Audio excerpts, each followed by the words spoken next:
ভক্তের বোঝা ভগবানে বয়, এইটা নিয়ে কিছু বলুন। হ্যাঁ, এই কথাটা খুব ভক্তদের মধ্যে, বৈষ্ণব, মহাজন, সাধু সন্ন্যাসীদের মধ্যে এই কথাটা খুব প্রচলিত। এর উল্টো দিকে আবার আরেকটা কথাও আছে, যেটা গুরু মহারাজ বলতেন, ভগবানের বোঝা ভাগ্যবানে বয়। এবারে ভগবানের বোঝা আবার কি? ভক্তের বোঝা নয় বুঝতে পারা যায়, কিন্তু ভগবানেরও বোঝা, হ্যাঁ, অর্থাৎ ভগবানের কাজ, ভগবৎ কর্ম। যখন আমরা নিঃস্বার্থভাবে কোনো কাজ করি, কোনো সমাজ সেবামূলক কাজ করি, এনজিও টাইপ নয়, যেখানে ঈশ্বর পিতার্থে, আত্মমোক্ষার্থে, জগৎ হিতে যখন মানুষ নিয়োজিত হয়, তখন সেটা তাকে একটা অধিকার দেওয়া হলো, সেটা তাকে বিশেষ কোনো প্রিভিলেজ দেওয়া হলো না। তাই নিয়ে কখনো অহংকার মনের মধ্যে পোষণ করতে নেই। গুরুমহারাজ উদাহরণ দিতেন যে পুরীতে জগন্নাথ দেবের মন্দির টেনে নিয়ে যাওয়া হচ্ছে, লক্ষ লক্ষ ভক্ত সেই দড়ি সেই কাঁধে নিয়ে সে হাঁটছে, এই চালাচ্ছে সে। এবার সে যদি ভাবে ভাগ্যিস আমি আছি, আমি দড়িটা টানছি, তাই রথ চলছে, সেটা আহাম্মকি হবে না? সেদি ছেড়েও দেয়, আরো কত ভক্তরা অপেক্ষা করে আছে ওই দড়িটা ধরবে বলে, জগন্নাথ দেবের রথটাকে এক জায়গা থেকে এক জায়গায় নিয়ে যাবে বলে। সুতরাং সে যে কিছুক্ষণ ওই দড়িটা ধরতে পেরেছে, এটা ভগবানের কৃপা তার উপরে। এইটা সবসময় খেয়াল রাখতে গুরু মহারাজ আমাদের নির্দেশ দিতেন। বিশেষ করে আশ্রমে কাজ করতে করতে, সেবামূলক কাজ করতে করতে, যে কাজটা যদি কাজ মনে করি অহংকার আসবে, যদি সেবা মনে করি, পূজা মনে করি, তখন কৃতজ্ঞতা আসবে যে ভগবান এই সুযোগটা আমাকে দিয়েছেন। এই ভাবটা আমাদের মনে করিয়ে দেওয়ার জন্য তিনি এই কথাটা বলতেন। যখন দেখতেন যে ভক্তদের মধ্যে কেউ হয়তো রসোদ্দার, কেউ হয়তো একটু দান টান বেশি করে, বা কেউ হয়তো খুব কাজ করে, অনেক কাজ করে, সারাদিন অনেক পরিশ্রম করে আশ্রমের জন্য বা সেবামূলক কাজ করার জন্য, যখন দেখতেন যে সেই করার জন্য তার মধ্যে একটু যেন অভিমান এসে গেছে, অহংকার এসে গেছে, তখন তিনি এই কথাটা বলতেন, ভগবানের বোঝা ভাগ্যবানে বয়। অর্থাৎ যখনই আমি চাইব তোমার এই অধিকার কেড়ে নেওয়া হবে, তখন আর তুমি কেউ নও। অতএব তুমি যেটুকু অধিকার পেয়েছ কৃতজ্ঞ হও, নমন হও, এবং তাই জন্য একেবারেই অহংকার করো না। এটা তোমাকে একটা সেবার সুযোগ দেওয়া হয়েছে। নমস্কার। ইন্ডিয়ান মঙ্কস ফেসবুক পেজ ও মরমিয়া স্পিরিচুয়াল সোসাইটির সুধী, জিজ্ঞাসু, অনুরাগী ও ভক্তবৃন্দের সাথে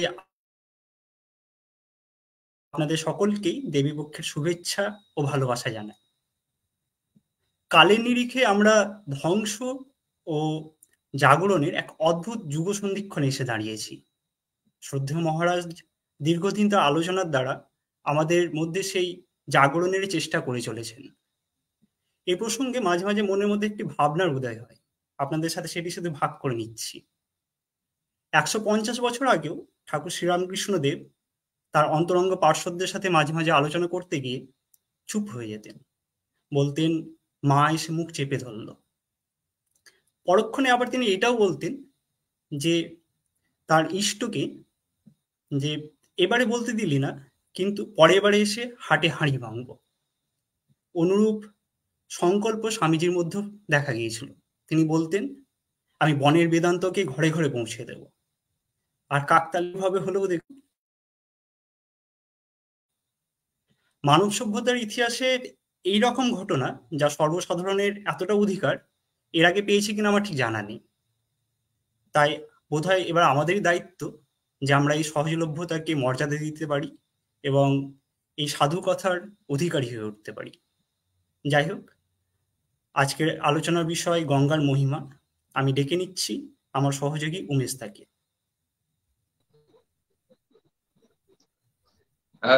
নমস্কার সুজয়, তোমাকে ধন্যবাদ।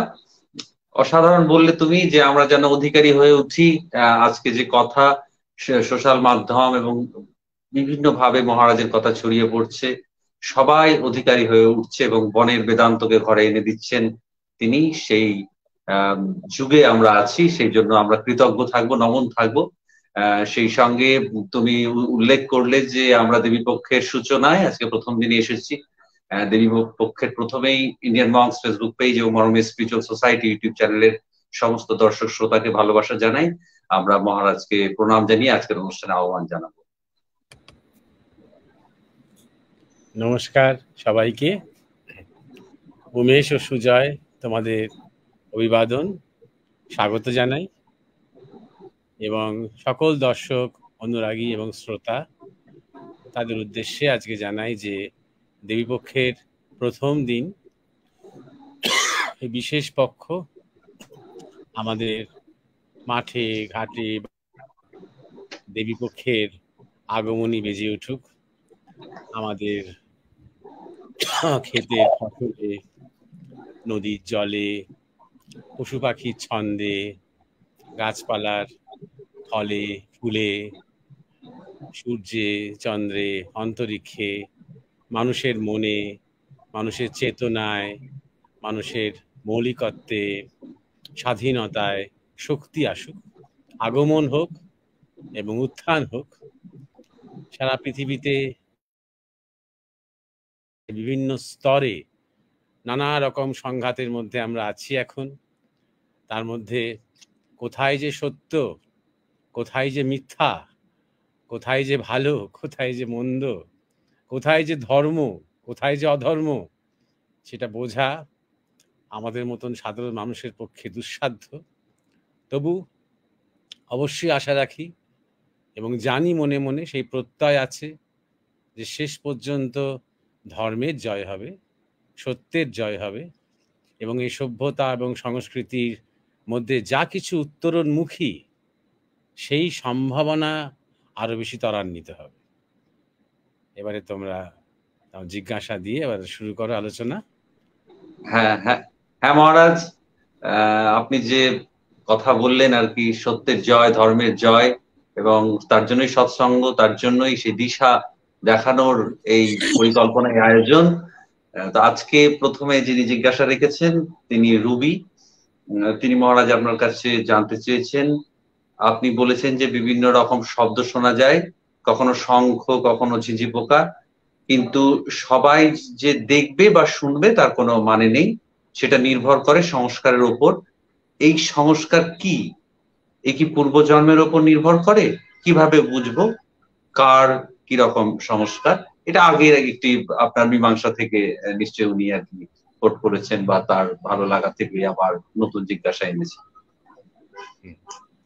হ্যাঁ, এক কথায় বলতে গেলে সংস্কার বলতে ইমপ্রেশনস, যে অর্থে এখানে ব্যবহার করা হয়েছে। ইমপ্রেশনস মানে ধরা যাক একটা খুব ভারী বস্তু অনেক দিন ধরে মাটিতে রাখা আছে, এবারে শেষ পর্যন্ত সেই বস্তুটি সেখান থেকে সরিয়ে নেওয়া হলো। দেখা গেল যে নিচে একটা দাগ রয়ে গেছে, এবার দাগটা আস্তে আস্তে মোছা হচ্ছে, একদিনে পুরোটা উঠছে না, অনেক দিনের। এই যে দাগটা রয়ে গেল এবং অনেক দিন ধরে চেষ্টা করতে করতে ধীরে ধীরে ফিকে হতে হতে শেষ পর্যন্ত মিলতে আরম্ভ করলো, একে বলা হয় সংস্কার বা ইমপ্রেশনস। এইবার দু রকমের সংস্কার, একটা হচ্ছে জন্মান্তরের সংস্কার, আর একটা হচ্ছে অর্জিত সংস্কার। আমরা পূর্বজন্মে বা পূর্বজন্মে যেভাবে জীবন যাপন করেছি, যে কর্ম করেছি এবং পুষে আমার শরীর ত্যাগ করেছি, সেই সব মিলিয়ে এক ধরনের সংস্কার রয়ে যায়। আগামী জন্মে তার একটা ছাপ থেকে যায়। ইনফ্যাক্ট সেই সংস্কার থেকেই আমার স্বভাবের ইমারতটা তৈরি হয়, সে আগেকার সংস্কার থেকে। এরপর সে যখন বড় হচ্ছে তখন আরো কয়েকটা ধরনের সংস্কার আমরা অর্জন করি। পারিবারিক সংস্কার, সেই পরিবারের কিছু বিধি বিধান, নিয়ম নীতি, ভাষা, আদব কায়দা, আচার আচরণ, তার ব্যবহারের মধ্যে, তার দৈনন্দিন জীবনের মধ্যে আপনি আসে। এক ধরনের সামাজিক সংস্কার, দেশজ সংস্কার, সে যে দেশে বড় হচ্ছে, সে যে সমাজের মধ্যে বড় হচ্ছে, সে যে কমিউনিটির মধ্যে বড় হচ্ছে, প্রত্যেকটা দেশের একটা নিজস্ব রীতি রেওয়াজ আছে, প্রত্যেকটা কমিউনিটির একটা নিজস্ব কিছু ভাব রয়েছে, সমাজের কিছু নিজস্ব নিয়ম রয়েছে। সেইটা তার সংস্কারের মধ্যে বা তার ব্যবহারের মধ্যে, আচরণের মধ্যে আপনি চলে আসে। কখনো কখনো বড়রা গাইড করে, যেমন ধরা যাক দেওয়ালে কোনো মহাপুরুষের ছবি আছে, দেবদেবীর ছবি আছে, মা বাবা বাচ্চাকে শেখাচ্ছেন যে প্রণাম করে যা, ঠাকুরকে প্রণাম করো। এটা আমাদের দেশে যেমন আমরা বেশি দেখি, আবার একটা ভিন্ন দেশে ওরকম ধরনের কোনো প্রণাম করার রীতি নেই। এমনকি হয়তো যিশুর কোনো ক্রস যদি বা কোথাও থাকে, আজকাল আর তেমন থাকে না, তবু তাকে প্রণাম করে যাওয়া বা তাকে জানিয়ে যাওয়া, অনুমতি নিয়ে যাওয়া, এগুলো তাদের মধ্যে থাকে না। সুতরাং ওখানকার কোনো ছোট ছেলে মেয়ে ওই রকম ধরনের কোনো সংস্কার নিয়ে বড় হয় না। ওদের আবার ঘুমোতে যাচ্ছ, এবারে দাদুকে গুড নাইট বলো, এবার দিদিমাকে গুড নাইট বলো, এবার কুকুরটাকেও গুড নাইট বলো, সবাইকে গুড নাইট বলতেই হবে। সেখানে কেউ তারপর এবার সে ঘুমোতে গেল, এই গুড নাইট বলা, গুড মর্নিং বলা, থ্যাংক ইউ বলা, ডোন্ট মাইন্ড বলা, এগুলো একটা একটা সংস্কারের মধ্যে এসে যায়। এইভাবে আমাদের জন্মগত স্বাভাবিক সংস্কার এবং অর্জিত সংস্কার মিলিয়ে একটা ব্যক্তিত্ব তৈরি হয়। এইটা হচ্ছে সংস্কারের ব্যাপার। এবার সংস্কার শব্দটা কিন্তু অনেক ব্যাপ্তি আছে, তাই জন্যে আমরা সংস্কার বলতে কখনো কখনো পরিমার্জনা বুঝি। কোনো কিছু সংশোধন করা, কোনো কিছু পরিবর্তন করা, কোনো কিছু আরো ভালোর দিকে নিয়ে যাওয়ার চেষ্টা করা, তাকে বলা হয় সংস্কার করা। অনেক কিছু হয়তো একটু খারাপ অবস্থা রয়েছে, আসল মূল আদর্শ থেকে হারিয়ে যাচ্ছে, তখন আমরা কিছু চেঞ্জ করছি, চেষ্টা করছি পাল্টানোর, তাকে যে রিফর্ম অর্থে যখন রিফর্ম করছি, সংস্কার করছি। যেমন আমরা বলি সংস্কারক, ভগবান বুদ্ধকে বলি, আচার্য শঙ্করকে বলি, স্বামী বিবেকানন্দকে বলি, চৈতন্য মহাপ্রভুকে বলি, ঈশ্বরচন্দ্র বিদ্যাসাগরকে বলি, রামমোহন রায়কে বলি। আমাদের দেশে এরকম সংস্কারক, আবার সংস্কার এবং সংস্কৃত, যেটা তখন মানে তার একটা লিপি ছিল, ব্রাহ্মী লিপি, সেই ব্রাহ্মী লিপিকে বদলে দিয়ে সেই ভাষাকে যখন সংহত করা হলো, তার মধ্যে ব্যাকরণ নিয়ে আসা হলো, মাত্রা নিয়ে আসা হলো,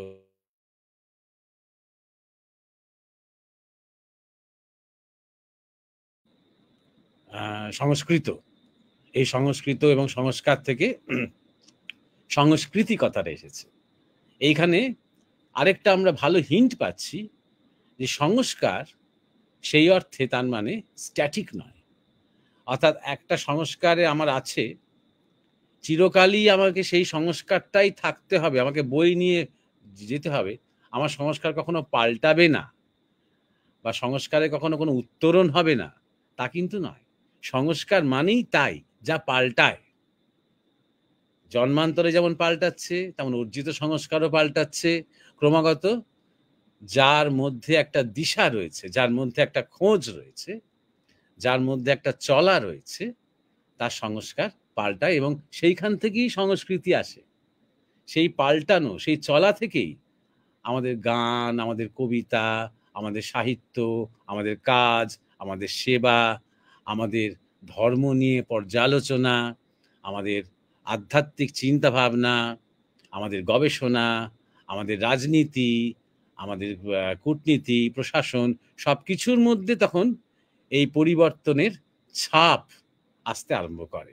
সুতরাং সংস্কার এমন একটা প্রক্রিয়া এটা ঠিক কোনো স্ট্যাটিক বস্তু নয়, এটা ডাইনামিক একটা চলা, এটাও আমাদের খেয়াল রাখতে হবে। এইবার যে প্রসঙ্গে এই কথাটা এসেছে যে কখনো কখনো সাধক সাধনা করতে করতে হয়তো চক্র দর্শন করলেন, সেই চক্রের রূপ তারা দেখলেন, সেই রূপের কিছু রং দেখলেন, এবং সেই চক্রের সাথে সংযুক্ত যে ধ্বনি, যেটা নাদের এক বিকার, এই ধ্বনিগুলোকে কিন্তু নাদ বলে না, নাদের একটা বিকার। প্রত্যেকটা রং বং এরকম প্রত্যেকটা চক্রে একটা করে মন্ত্র আছে, প্রত্যেকটা চক্রের একটা রূপ আছে, সেই কত দলের পদ্ম এবং কি রং। এইবার অনেক সাধকের মনেই তখন প্রশ্ন জাগে যে কই, আমি তো এতকাল সাধনা করছি, আমি তো দেখতে পাচ্ছি না এগুলো, আমি এতকাল সাধনা করছি, আমি তো শুনতে পাচ্ছি না এগুলো। এই যে বলে যে চোখ বন্ধ করলে নাকি মাঝে মাঝে ঝিঝি পোকার শব্দ শোনা যায়, মাঝে মাঝে শঙ্খধ্বনি শোনা যায়, মাঝে মাঝে ঘন্টার ধ্বনি শোনা যায়, কই আমি তো বুঝতে পারছি না কিছু, আমার তাহলে কি কিছুই হচ্ছে না, আমি কি তাহলে ফেলিয়ার, তাহলে কি আমার ঠিক জায়গায় দীক্ষা হয়নি, তাহলে কি আমার অন্য কোথাও চেষ্টা করতে হবে? এই এরকম ধারণা ভুল ধারণা। মনে রাখতে হবে এই চক্রের কথা বেদে নেই, এই চক্রের কথা পতঞ্জলির যোগশাস্ত্রেও নেই। এই চক্রবিজ্ঞান দেহতত্ত্বের কথা একমাত্র তন্ত্রের কিছু কিছু ধারায় বা সম্প্রদায়ের মধ্যে রয়েছে। এখন ইনফরমেশন অনেক বেশি বেড়ে গেছে, এখন চক্র নিয়ে এবং রূপ নিয়ে এবং ধ্বনি নিয়ে এখন সবাই অনেক কথা বলছে, তাই সব কিছু এখন মিলেমিশে গেছে। এখন লোকে ওই যোগ এবং তন্ত্র এবং বেদ এবং ধ্বনি এবং মন্ত্র এবং রূপ দেবদেবী সব একসাথে একটা জটলা হয়ে গেছে বলে মানুষের ধারণা হচ্ছে যে আমি যাই যেভাবেই সাধনা করি না কেন, আমার নিশ্চয়ই এইরকম ধরনের সমস্ত অভিজ্ঞতা অনুভূতি হওয়ার কথা। তা কিন্তু নয়। এখানেও নির্ভর করছে আধ্যাত্মিক সংস্কার। যখন সদ্গুরু তার শিষ্যকে দীক্ষা দেন, তখন তিনি সংস্কার দেখেন, অর্থাৎ সেই শিষ্যের পূর্ব জন্মের কিভাবে সে যাত্রা করে এসেছে সেটা তিনি দেখেন, সেই অনুযায়ী তাকে সাধন পথ বলে দেন এবং সেই অনুযায়ী তাকে এগিয়ে দেন তার পথে। শুধু সাধনার পথ নয়, তার কর্মের পথ। যেমন ধরা যাক, কেউ হয়তো দীক্ষা নেওয়ার কয়েক বছরের মধ্যেই গুরুদেবের কাছে এসে বললেন, আমার মনে হচ্ছে যেন আমার দ্বারা সংসার হবে না, আমি আপনার সাথেই কাজ করব, আমি আশ্রমেই জয়েন করব, আমি গেরুয়াধারী হব, হয়তো বললেন। গুরুদেব বললেন যে না, তোর সে সংস্কার নেই, বিবাহ আছে তোর সংস্কার, সুতরাং হঠকারিতা করিস না নিজের সাথে, যেটা বলছি সেটা কর, সেটা করে যা। নিজের বাড়িতে থেকেও গৃহস্থ জীবন যাপন করেও সাধনা করা যায় এবং সিদ্ধ হওয়া যায়, সাধনার চরম অবস্থায় পৌঁছানো যায়। এই যে সংস্কার চেনা, এটা সদ্গুরু না হলে হয়তো সেই সময় তিনি মনে করতেন যে ও বাবা এত করে বলছে যখন, তাহলে ঠিক আছে, ভালোই তো, একটা ছেলে যদি বৈরাগ্যের জীবন বেছে নেয় তো ভালো কথা, ঠিক আছে, এগিয়ে যাক তাহলে।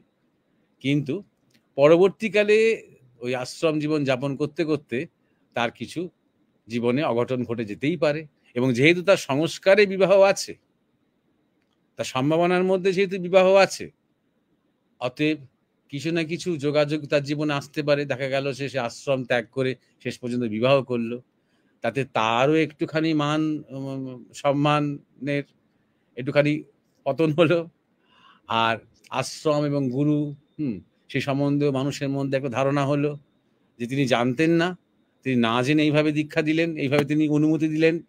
এই যে সংস্কার চেনা, এটা সদ্গুরু চিনতে পারে।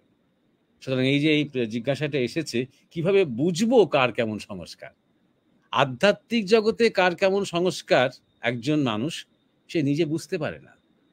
আমরা কতটুকু আমাদের শরীরটাকে বুঝতে পারি, আমরা কতটুকু আমাদের মনটাকে বুঝতে পারি, আমাদের চারপাশে কি চলছে না চলছে আমরা কতটুকু বুঝতে পারি, আমরা তো সেভাবে কখনো কনসেন্ট্রেট করিই না। আমাদের বোঝা এবং জানা সবসময় তো বাইরে থেকে, আমরা তো বাইরেটা দেখছি সবসময়, সেইভাবেই তো আমাদের দেখতে শেখানো হচ্ছে।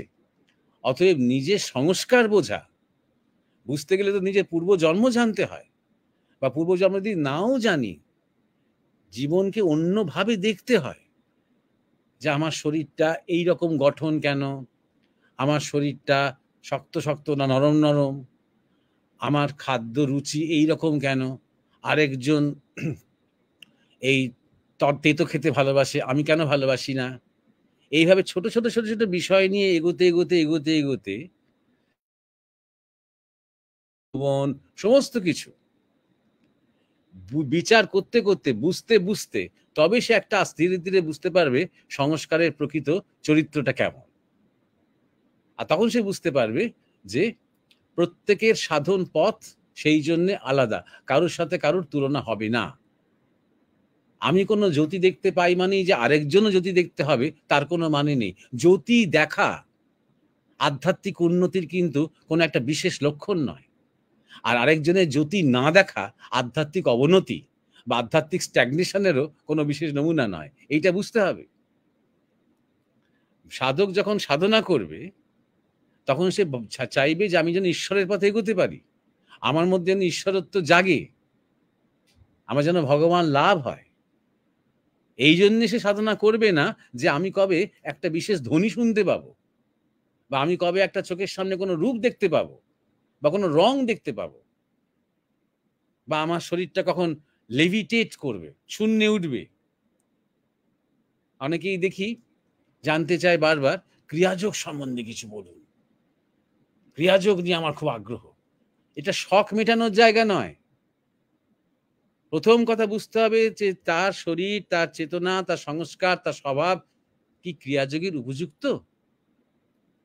মুশকিল হচ্ছে যে ক্রিয়াযোগ সম্বন্ধে আমাদের যা কিছু ইনফরমেশন আমরা যেটুকু পেয়েছি তার মধ্যে আমরা এক্সট্রাক্ট করেছি যে যেগুলোর মধ্যে একটুখানি লোভনীয় ব্যাপার আছে।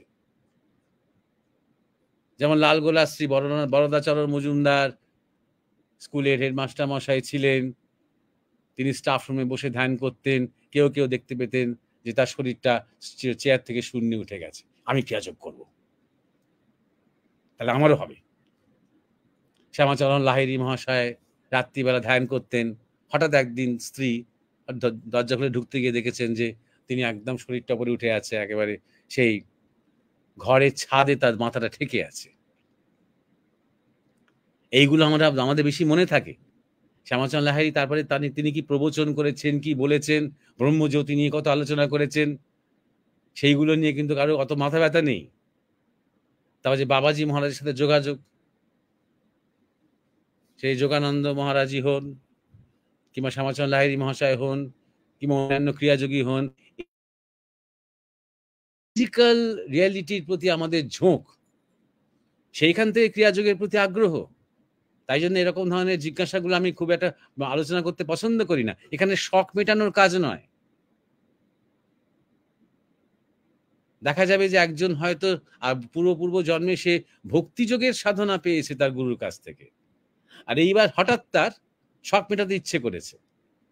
সাধু সন্ন্যাসী কোনো সঙ্গ না করে, নিজেকে না বুঝে, নিজের পূর্ব অবস্থাটা না দেখে সে তার ইচ্ছে হলো, তার সে কিছু বই পড়লো, সে কিছু ইউটিউব দেখলো, ইচ্ছে হলো কারো কাছে গিয়ে ক্রিয়াযোগের দীক্ষা নিয়ে ক্রিয়াযোগ করতে আরম্ভ করে দিল, করে তার সাধনা তার ক্ষেত্রে বৈরী হয়ে গেল। বৈরী হয়ে গেল মানে কি? মানে তার ক্ষতি করতে আরম্ভ করলো, তার শরীরের ক্ষতি, তার মনের ক্ষতি, তার ভাবের ক্ষতি। ধীরে ধীরে ধীরে তার গুরুর প্রতি করলো, সে বিরক্ত হতে আরম্ভ করলো, সে প্রবল সমালোচক হয়ে উঠল। এটাকে বলে বৈরী। এই জন্যে আধ্যাত্মিক সংস্কারের ক্ষেত্রে, আর যদি কেউ অন্তর্মুখী হয়ে নিজেকে দেখে খোলা মনে, আমি কি করতে চাই, আমি কি সাধনা করতে চাই, আমার কোন সাধনাটা করতে ইচ্ছে করছে, একদম গুরুত্বহীন সেটা। আমার অধিকার হচ্ছে আমি ঈশ্বরকে চাই কিনা, আমি ভগবানকে চাই কিনা, আমি নিজের জীবনে উত্তরণ ঘটাতে চাই কিনা, এভাবে কিভাবে করব, কিভাবে প্রক্রিয়া আমার আমার কি, তার জন্য এক্সপার্ট দরকার। আর সেটা ঘরে বসে ফোন নিয়ে কয়েকটা আলোচনা শুনলে সেই এক্সপার্টিস করতে হয়, গুরু সঙ্গ করতে হয়। আশা করি বিষয়টা পরিষ্কার হয়েছে। হ্যাঁ উমেশ। হ্যাঁ হ্যাঁ, মহারাজ মুগ্ধ হয়ে শুনছিলাম আমরা সবাই। এই সংস্কার, ইমপ্রেশন এবং ইমপ্রেশন বা সংস্কার, তার যে দুটি রূপ আর কি, জন্মান্তর এবং অর্জিত, দুইভাবে আমরা সংস্কার অর্জন করি, আপনি আমাদের ধরিয়ে দিলেন। জন্মান্তরের মাধ্যমে আমরা এক ধরনের সংস্কার পাই এবং পারিবারিক সামাজিক ক্ষেত্রে যেটা অর্জিত সংস্কার সেইভাবে পাই। আপনি আমাদের বলেছেন এই দুটো সংস্কার মিলেই, মানে জন্মগত এবং অর্জিত মিলেই ব্যক্তিত্ব মানুষের তৈরি হয়। এবং সংস্কারের যে ব্যাপ্তি সেটা আপনি আজ ধরিয়ে দিয়েছেন। পরিমার্জন, এই ক্ষেত্রে আমরা সংস্কার ব্যবহার করি, রিফর্ম। এইভাবেই সংস্কারক আসেন বুদ্ধ থেকে শঙ্করাচার্য, বিবেকানন্দ, রামমোহন, বিদ্যাসাগর এবং আরো অনেকে। সেই প্রসঙ্গে আপনি ব্রাহ্মী লিপি থেকে যে সংস্কৃতি, সংস্কৃত এবং সংস্কৃতি এসেছে সেটা দিয়েছে। সংস্কার স্ট্যাটিক নয়, যেটা আজকের আমার মনে হয় খুবই ডাইনামিক কথা, যে সংস্কার স্ট্যাটিক নয়, ডাইনামিক, এবং যার মধ্যে দিশা বা খোঁজ থাকে, এবং সেখান থেকেই সংস্কার পাল্টায়, যেহেতু স্ট্যাটিক নয়, এবং তার থেকেই সংস্কৃতি আসে এবং সেই সংস্কৃতি যুগ সৃষ্টি করে, নতুন সভ্যতাকে বাঁচায়। তারপরে প্রসঙ্গে এসেছে, যিনি জিজ্ঞাসা রেখেছিলেন, তিনি আগের আলোচনা শুনে তার মনে হয়েছিল যে রূপ রং বা নাদের বিকার, এই সমস্ত অনুভব অনেকে করেন, সেইটা তিনি হয়তো শুনতে পাচ্ছেন না, তাহলে কি তার সঠিক জায়গায় দীক্ষা হয়নি, বা এরকম একটা সাধকের, যে কোনো মানুষের মনে দীক্ষা নেওয়ার পর এরকম একটা ভ্রান্তি আসতেই পারে। তো আপনি জানিয়েছেন যে এরকম কোন শাস্ত্রে, প্রাচীন শাস্ত্রে তার উল্লেখ নেই, এটা তন্ত্রে চক্রের ব্যাপারগুলো নিয়ে আলোচনা হয়েছে, এবং এখন সব মিলিয়ে একটা জগাখিচুড়ি করে আমরা সবকিছুর মধ্যে খুঁজতে গিয়ে ভুলটা করছি। আধ্যাত্মিক সংস্কার একজন সদ্গুরু দেখেন এবং তিনি দীক্ষা দেওয়ার সময় সেই সংস্কার দেখে তার উপযুক্ত তাকে সাধনা দেন। সদ্গুরুই সংস্কার বুঝতে পারেন। আমাদের এর মধ্যে না চেষ্টা করাই ভালো। যদি কেউ করেন তাহলে তারও কিছু পথ আপনি বলেছেন, এইভাবে হয়তো তার পূর্বজন্ম বা তার খাওয়ার রুচি, তার খাদ্যাভ্যাস, এসব ভাবে সে এগোতে পারে। শখ মেটানোর জন্য যে সাধনা বা মোবাইল ফোন নিয়ে একটা শুধু কৌতূহলের জন্য এটা করা ঠিক নয়, এটা তো স্বাভাবিক। যদি খোলা মনে আমরা দেখি যে আমাদের অধিকার আমরা ঈশ্বরকে চাইছি কিনা, বাকিটা যিনি এক্সপার্টিস বা সদ্গুরু আছেন তিনি সেইটা বুঝে তাকে সাধনা করে।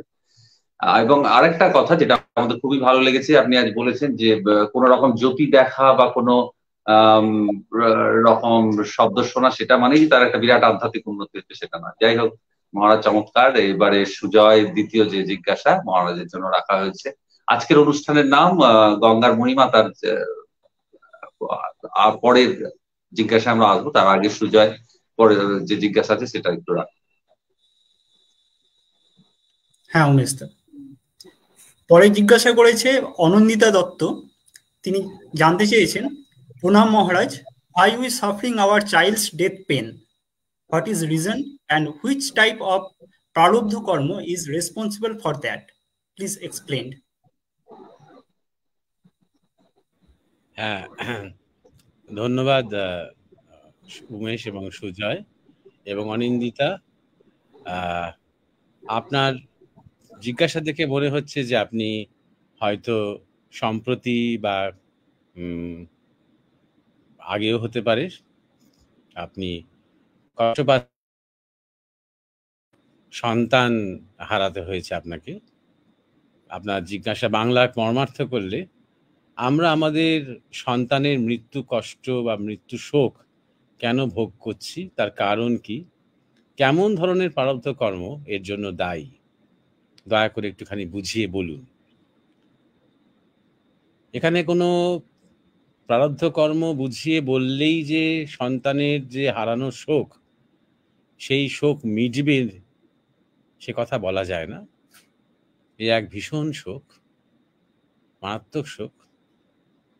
যে দম্পতি বা যে মায়ের ইচ্ছে আছে সন্তানের মা হওয়ার, কিন্তু তিনি মা হতে পারছেন না, সে এক ধরনের অতৃপ্তি, সে এক ধরনের কষ্ট।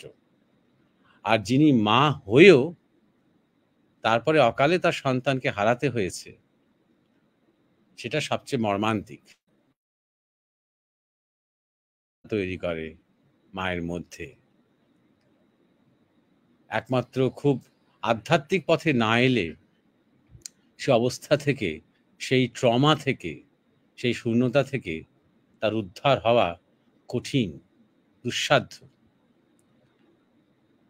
এইবারে প্রারব্ধ, ওরকম জেনারেল তো কোনো প্রারব্ধ নির্দেশ করা যাবে না যে সাধারণত এই রকম কিছু হলে তবেই সন্তানকে হারাতে হয়। বিভিন্ন বিভিন্ন মানুষ, আমরা প্রত্যেকে আলাদা আলাদা নিজেদের নিজেদের বিবর্তনের পথে চলছি। আমাদের নিজেদের গতিপথ আছে, সেই গতিপথ অনুযায়ী আমরা নানা রকমের কর্ম করছি, নানা রকমের ভালো করছি, মন সম্পর্ক এবং আমরা আসছি, আবার তার থেকে বেরিয়ে যাচ্ছি। দু একটা ঘটনা বরং বলি। এই মুহূর্তেই ধরুন গোটা পৃথিবীতে যুদ্ধ চলছে, সেটা ইউক্রেনেই যুদ্ধ হোক কিংবা প্যালেস্টাইনেই যুদ্ধ হোক। চোখের সামনে আমরা দেখছি ছোট ছোট শিশুদের মৃত্যু।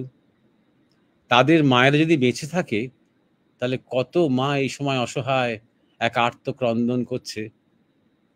কোনো রকম কোনো ইন্টারন্যাশনাল এইডই হোক বা সহানুভূতি হোক, বা এমনকি শেষ পর্যন্ত সেই যুদ্ধে জিতলেও সেই মায়ের সান্ত্বনা সেটা হয় না। তো প্রতিনিয়তই এটা চলছে। আপনি মনে মনে ভাবুন যে মহাভারতের শান্তনুর কি অবস্থা। তার একটি করে সন্তান হচ্ছে, আর তার মা, স্বয়ং মা গঙ্গা, সেই সন্তানটিকে নিয়ে গিয়ে জলে ভাসিয়ে দিচ্ছেন। কি করে নিয়েছেন যে আমি সন্তান জন্মানোর পরে যা করব করব, তুমি আমাকে কিছু প্রশ্ন করবে না, প্রশ্ন করলে আমি তোমাকে ছেড়ে চলে যাব। তাহলে শান্তনু প্রশ্ন করতে পারছেন না। এক্ষেত্রে মা নয়, বাবার মনের মধ্যে কি চলছে। মা জানেন তিনি কেন করছেন, সে প্রসঙ্গে আমরা পরে আসছি। এবং একের পর এক 7টি সন্তান শান্তনুর যখন হয়েছে, তখন তার নিজেরই মা তাকে জলে ফেলে দিয়ে এসেছেন। 8ম সন্তান যখন হলো, তখনও তাকে জলে ফেলতে যাচ্ছিলেন। শান্তনু আর তার প্রতিশ্রুতি রক্ষা করতে পারলেন না। তিনি রাজা, তিনি বয়স হচ্ছে, এবং শুধুমাত্র সন্তানকে ধরবেন, আদর করবেন, খেলা করবেন, শুধু তাই তো নয়, আগামীতে তার উত্তরাধিকার তাকে দিয়ে যাবেন, রাজ সিংহাসন তাকে দিয়ে যাবেন। যে কোনো বাবাই চায় বংশ রক্ষা হোক, সঞ্চারিত হোক। তখন তিনি তাকে আটকালেন। তোমার নিজের সন্তানকে তুমি এভাবে মেরে ফেলছো। তখন গঙ্গা তার স্বামীকে শুভেচ্ছা জানিয়ে সন্তানটিকে ফেরত দিলেন, একে মারলেন না আর, কিন্তু কারণটা বললেন যে কেন এটা তিনি করেছেন। বলে সেই ঘটনা অনেকেই জানে। সে অষ্টাবক্র মুনি, 8জন সখী ছিল। সে অষ্টাবক্র মুনির কুদর্শন চেহারা, 8টা শরীরে 8টা খাঁজে তিনি ব্যাকা, তাই অষ্টাবক্র। তাই নিয়ে হাসাহাসি করেছিল তারা, নানা রকম মন্তব্য করেছিল তারা। কিছু আমরা যেমন ফাজলামি করতে গিয়ে অনেক সময় অপমানজনক কথা বলে ফেলি, ঋষি মুনির যে একটা মর্যাদা আছে রক্ষা করি না, সেরকম তারা করে ফেলেছিল। বেশি কোলাহল করেছিল, সবচেয়ে বেশি কথা বলেছিল। সে ওদের নেত্রীর মতন ছিল ওই দলটির, ওই 8 অষ্টসখী। তখন তিনি সবাইকে অভিশাপ দিলেন। অষ্টাবক্র বললেন, তোমরা সব মানে অধমের মতন কাজ করেছ। তোমরা এই স্বর্গের যে অনন্ত সুখের যে স্টেটাস হারালে, মর্তে জন্মগ্রহণ করতে হবে মানেই অনেক সুখ, দুঃখ, কষ্ট, ইনসিকিউরিটি, সংগ্রাম এসব থাকবে। জন্ম, মৃত্যু, রোগ, ব্যাধি থাকবে। তখন সবাই তার পায়ে ধরে তার কাছে ক্ষমা চাইলেন যে আপনি নিন, আমরা আর কখনো এরকম দোষ। তখন সেই ঋষির তখন হৃদয় গড়ল, ওর অভিশাপ তো আর ফিরিয়ে নেওয়া যায় না। তবে ঠিক আছে, তোমরা মর্তে জন্মগ্রহণ করার কয়েক ঘন্টার মধ্যেই তোমরা আবার মর্তে তোমাদের মৃত্যু হবে, তোমরা আবার এখানে ফিরে আসবে। মানে সামান্য প্রারব্ধ হলো। কিন্তু যে বেশি করেছিল, যে বেশি কথা বলেছিল, বেশি হাসাহাসি করেছিল, তোমাকে বাপু বহু কাল থাকতে হবে, তোমার কোনো উদ্ধার নেই, তোমার কোনো রক্ষা নেই। তিনি হচ্ছেন দেবব্রত, পরবর্তীকালে যার নাম ভীষ্ম, পিতামহ ভীষ্ম, দীর্ঘায়ু তিনি।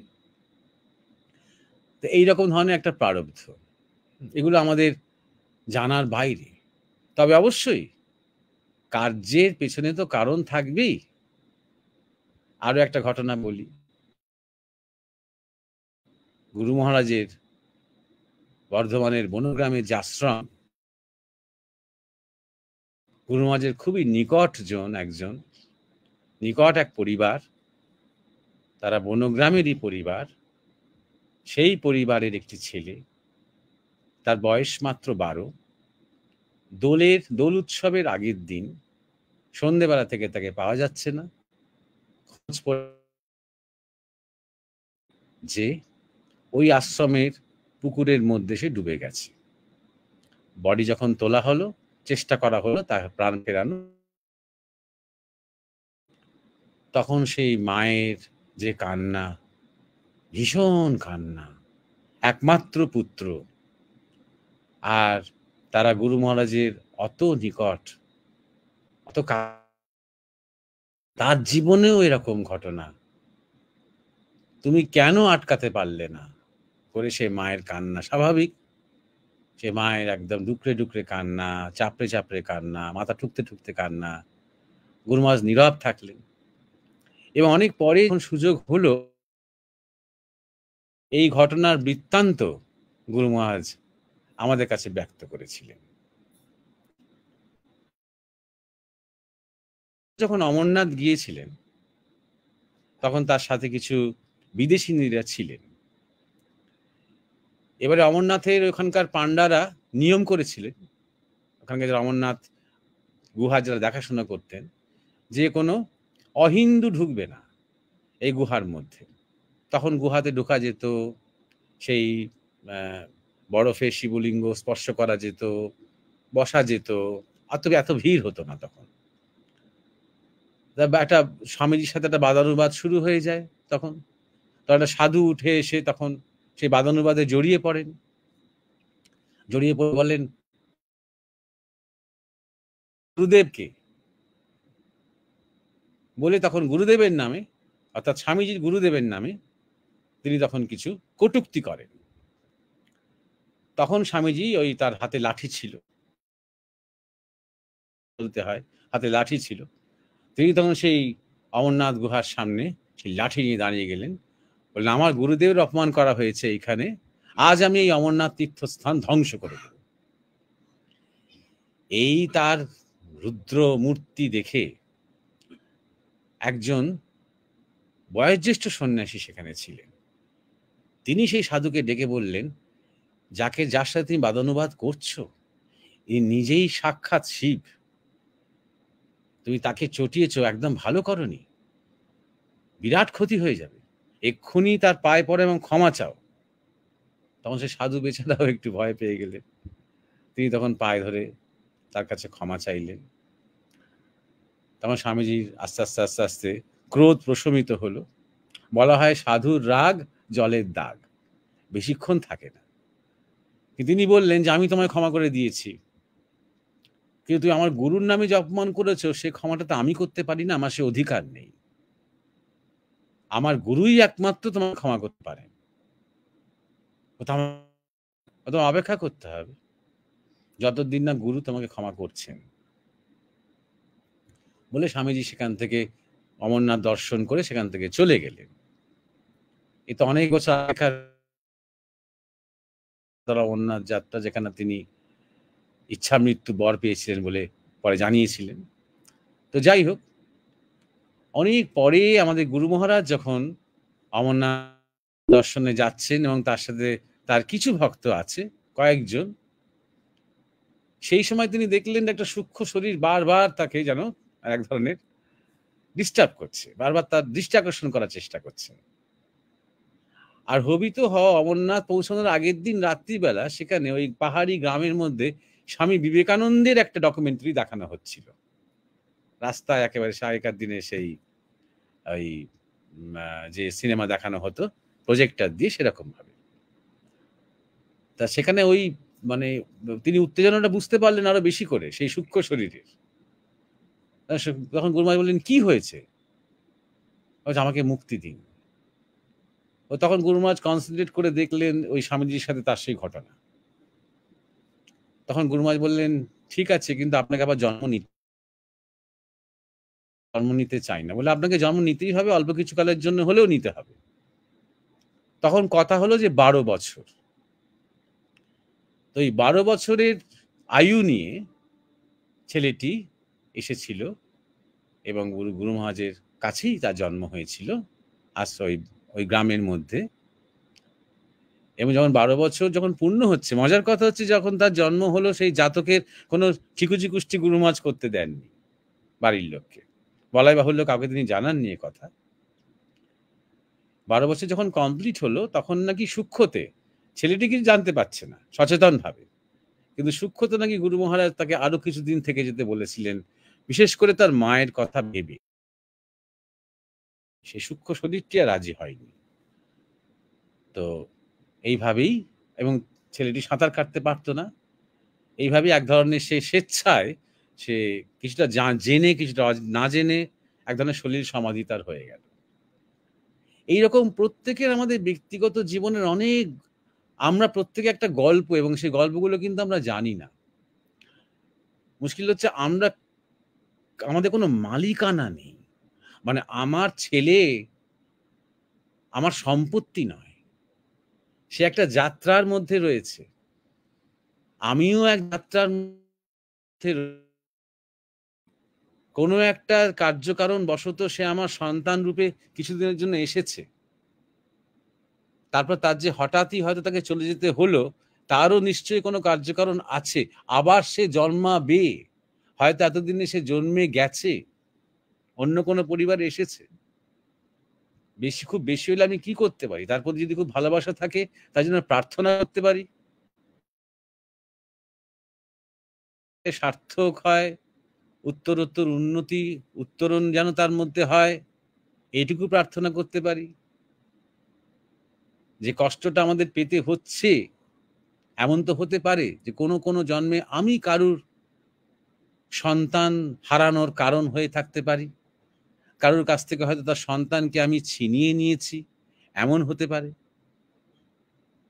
সুতরাং এরকম নানা রকমের কারণ হতে পারে। ওরকম স্পেসিফিক একটা নির্দিষ্ট কারণ সবার ক্ষেত্রে প্রযোজ্য তো নাও হতে পারে। আর কিছু একটা সবসময় যে অপরাধ আমি করে ফেলেছি, তাও নাও হতে পারে। যেমন এই ছেলেটির মায়ের ক্ষেত্রে কোনো অপরাধ ছিল না, অথবা মহাভারতের শান্তনুর ক্ষেত্রে কোনো অপরাধ ছিল না তাদের, কিন্তু ওই বাচ্চাগুলোর যে জীবনের প্রারব্ধ, তাদের যে জীবনের চলা, তাদের কার্যকারণ, তাই নিজেকে হয়তো তার একটা দোষারোপ করার একটা বৃত্তি যাচ্ছে, আমি কি করলাম যার জন্য আমার এরকম হলো। এখানে আমিও আমারটা একটুখানি ভুলে গিয়ে মনে রাখতে হবে সে একজন অতিথি, কিছুদিনের জন্যই তার সাথে আমার সংযোগ ছিল।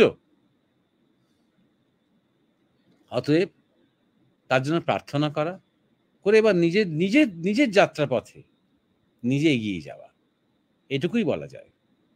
হ্যাঁ, সুজয়। ধন্যবাদ মহারাজ। এই প্রসঙ্গে মানে মায়েদের সন্তান হারানো প্রসঙ্গে মাঝে মাঝে অনেক মায়েদের সাথেই কথা হয়েছে, এবং তারা কথা বলতে বলতে মাঝে মাঝে দেখেছি যেভাবে কেঁদে উঠেছেন বা আফসোস করেছেন। তাতে আপনার যে আলোচনা, তাতে মনে হয় একটা মাতৃত্বের দিক দিয়ে তারা একটা সান্ত্বনা পেল, অনেকেই অনেক কিছু জানতে পারলো। যাই হোক, আমাদের আজকে যে আলোচনা, তার সেই প্রসঙ্গে আপনি যেটা বললেন একটু সামারি করে বলছি। আপনি বললেন যে প্রারব্ধ, একই প্রারব্ধের কিন্তু একই যে কারণ হতে হবে তার কোনো মানে নেই। প্রসঙ্গ হিসেবে আপনি উদাহরণ দিলেন ইসরায়েলে যে যুদ্ধ ঘটছে এখন, বা ইউক্রেনে যে যুদ্ধ আমার, যে আপনি মহাভারতের উদাহরণ দিলেন, যেখানে রাজা শান্তনু তিনি পিতা, অথচ তার মধ্যে একটা সময় মাতৃত্ব জেগে উঠল, এবং তার রাজার ভাব থেকেও তার মনে হলো যে এবার তাকে আটকাতে হবে এবং জানতে হবে যে কেন তিনি তার স্ত্রী গঙ্গা তার সন্তানদের জলে ভাসিয়ে দিচ্ছেন। মহারাজ, আপনি উদাহরণ দিলেন এবং আপনাদের সাথে জড়িয়ে থাকে সেই ঘটনার সম্বন্ধে। সেই প্রসঙ্গ খুব সহজভাবে জানা গেল যে একটি মৃত্যু ঘটছে, তার মানে যে তার আহ, পূর্বজন্মে যে তিনি একটা বিশেষ কোনো অপরাধ করেছেন, বা তার মা বাবা যে ভীষণভাবে দায়ী, এমনটা হতেই হবে তা কিন্তু নয়। যাই হোক, আমি এবার যাচ্ছি উমেশদার কাছে।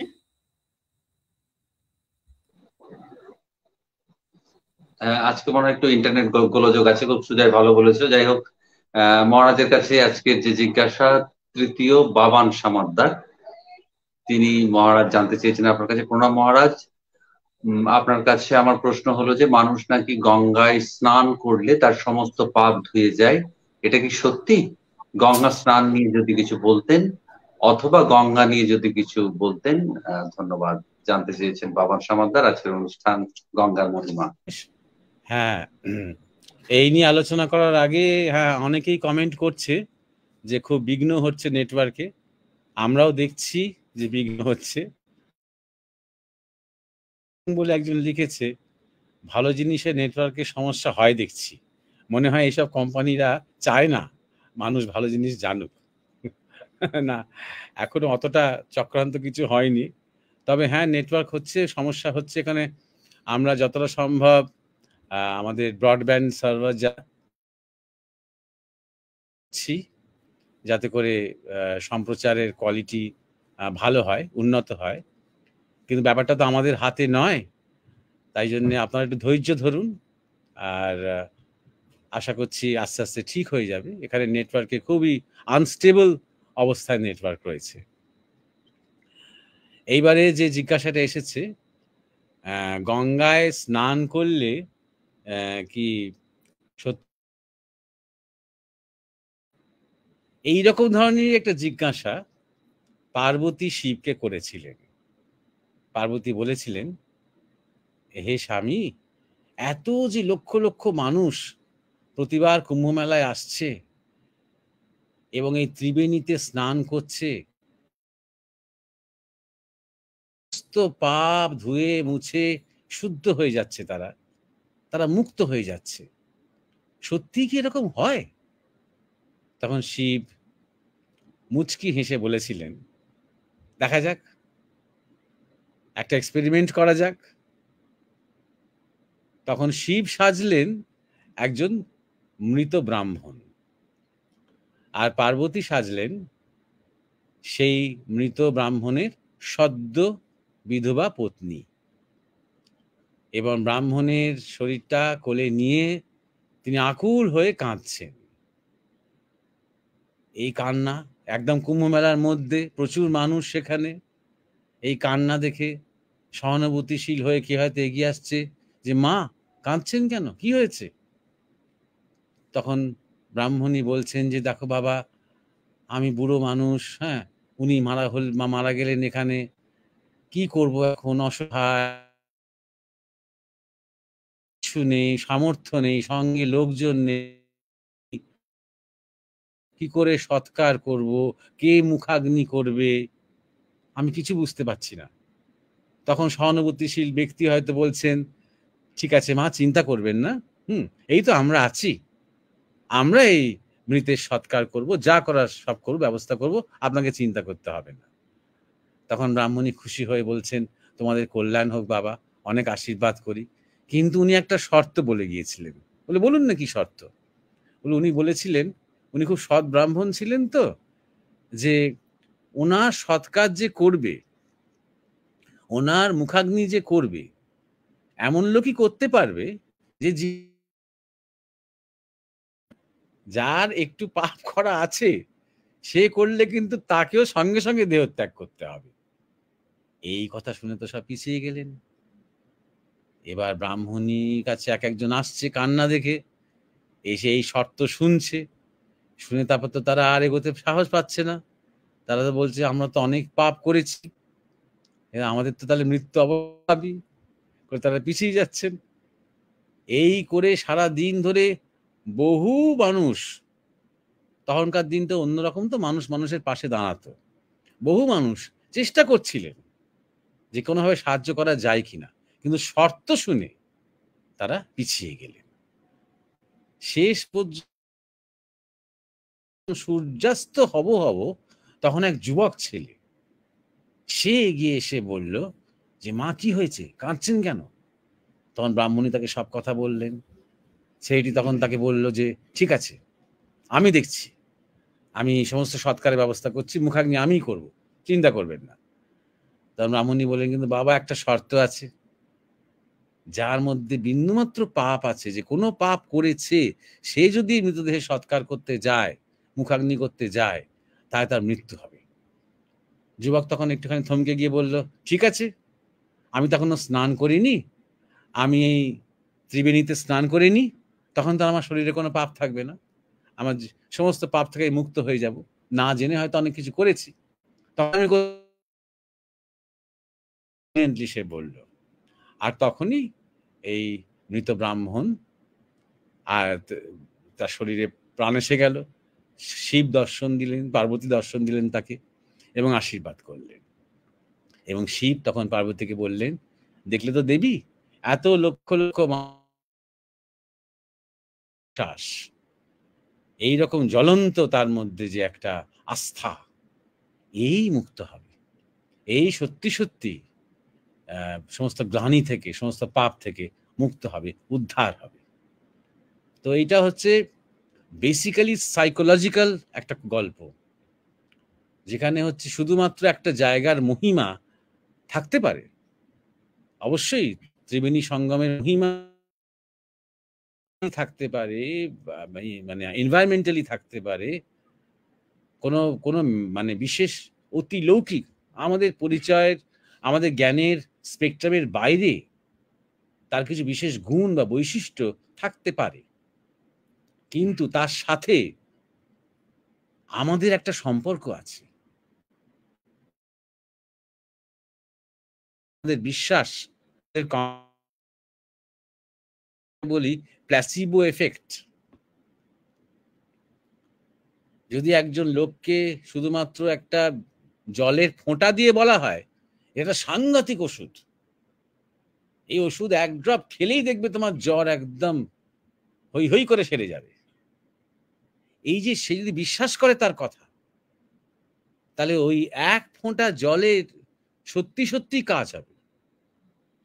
ওই জলটাই তার কাছে একটা বিশেষ পবিত্র জল হয়ে, কেননা সে বিশ্বাস করছে আমার চেতনার রঙে পান্না হলো সবুজ, রবীন্দ্রনাথ ঠাকুরের বলা। এই যে আমাদের চেতনা, আমাদের বিশ্বাস, আমাদের আস্থা, আমাদের নির্ভর, এইটা একটা বিরাট শক্তি। তাই জন্য বলা হয় যে হনুমান শ্রীরামচন্দ্রের নাম করে এমন লাভ দিলেন যে একদম সাগর পেরিয়ে শ্রীলঙ্কায় পৌঁছে গেলেন, কিন্তু স্বয়ং শ্রীরামচন্দ্রকে সেতু বেঁধে যেতে হলো। এই বিশ্বাসের শক্তি, এটা শ্রীরামচন্দ্রের মহিমা অবশ্যই আছে, কিন্তু আরেকজন হনুমান ছাড়া আমাদের মতন কোন শেয়ালের মতো কেউ, আমরা যদি মনে করি দেখি তো একবার জয় শ্রীরাম বলে হয় কিনা, কিচ্ছু হবে না, একটু লাভ দিয়ে সমুদ্রে গিয়ে পড়বো, কেননা আমাদের সেই 100% ওই বিশ্বাসের শক্তিটা নেই। কোন রকম যদি বেঁচে উঠি তখন ধুর আম ফাম সব ফালতু বলবো, তাই না? অতএব এই সূক্ষ্ম ব্যাপারটা বুঝতে হবে। এর সাথে আমি এটাও বলতে চাই যে গঙ্গা জলের একটা বৈশিষ্ট্য অবশ্যই আছে, আমরা যেখানে আছি, আমাদের আশ্রম যেখানে, সেটা ভাগীরথীর ধারে। সুতরাং আমরা গঙ্গার মহিমা, গঙ্গার একদম ফিজিক্যাল মহিমা আমরা সচক্ষে বুঝতে পারি, যে এই জলটা যে বিশেষ জল। এমনি আর 5টা মাটির থেকে তলা থেকে যে জলটা উঠছে তার থেকে যে অন্য রকম, এটা আমরা বুঝতে পারি। এই জলে যখন রান্না করা হয় তখন আশ্চর্য হয়, দেখতে হয় সেই রান্নার যে রং, ভাত কিরকম ধপধপে সাদা হয়, যেটা অন্য কোনো জলে হয় না। যখন তরকারি রাঁধা হয় সেই তরকারি কি অপূর্ব রং হয় প্রত্যেকটা সবজির, যে অন্য কোনো জলে দেখা যায় না। আরো দেখেছি আমরা যে একটা, সেটা অনেকেই দেখেছেন, গঙ্গা জল যখন বোতলে বা কোনো পাত্রে রাখা হয় এবং অন্য জল যদি সে একই রকম বোতলে বা পাত্রে রাখা হয়, সে অন্য জলগুলো আস্তে আস্তে আস্তে ঘোলা হয়ে যাবে, ধীরে ধীরে ধীরে তার মধ্যে অনেক বীজাণু তৈরি হবে। গঙ্গা জলে কিন্তু চট করে হবে না, অনেক দেরি হবে, বহুদিন জল ভালো থাকবে, বহুকাল। তার একটা বিশেষ কারণ হচ্ছে যে এই গঙ্গা নদীটা এই গোমুখ থেকে এমন এমন সমস্ত পাথরের উপর দিয়ে নেমে এসেছে যে সেই জলের একটা অন্য রকমের বৈশিষ্ট্য, অন্য রকমের চরিত্র, বিশেষ কিছু শক্তি এই জলের মধ্যে আছে। এবং এই জলের মধ্যে খুব হিলিং পাওয়ার রয়েছে, অর্থাৎ নিরাময় শক্তি। যখন মানুষ অসুস্থ হয়, দুর্বল হয় বা অনেক কাল ভোগে, সে যদি নিয়মিত এই গঙ্গার জলের ব্যবহার করে, নিয়মিত যদি গঙ্গায় চান করে বা গঙ্গায় ভেসে থাকে বা গঙ্গায় একটু গলা অবধি ডুবে থাকে, তাহলে তার শরীরের মধ্যে সে প্রচুর শক্তি তখন আস্তে আস্তে সে অনুভব করতে আরম্ভ করে। এরকম অনেক বিজ্ঞানীরাও অনেক এই নিয়ে পরীক্ষা নিরীক্ষা করছেন এবং দেখছেন যে সত্যি সত্যি গঙ্গার জল এমনকি অন্যান্য নদীর জলের থেকেও একটু অন্যরকম।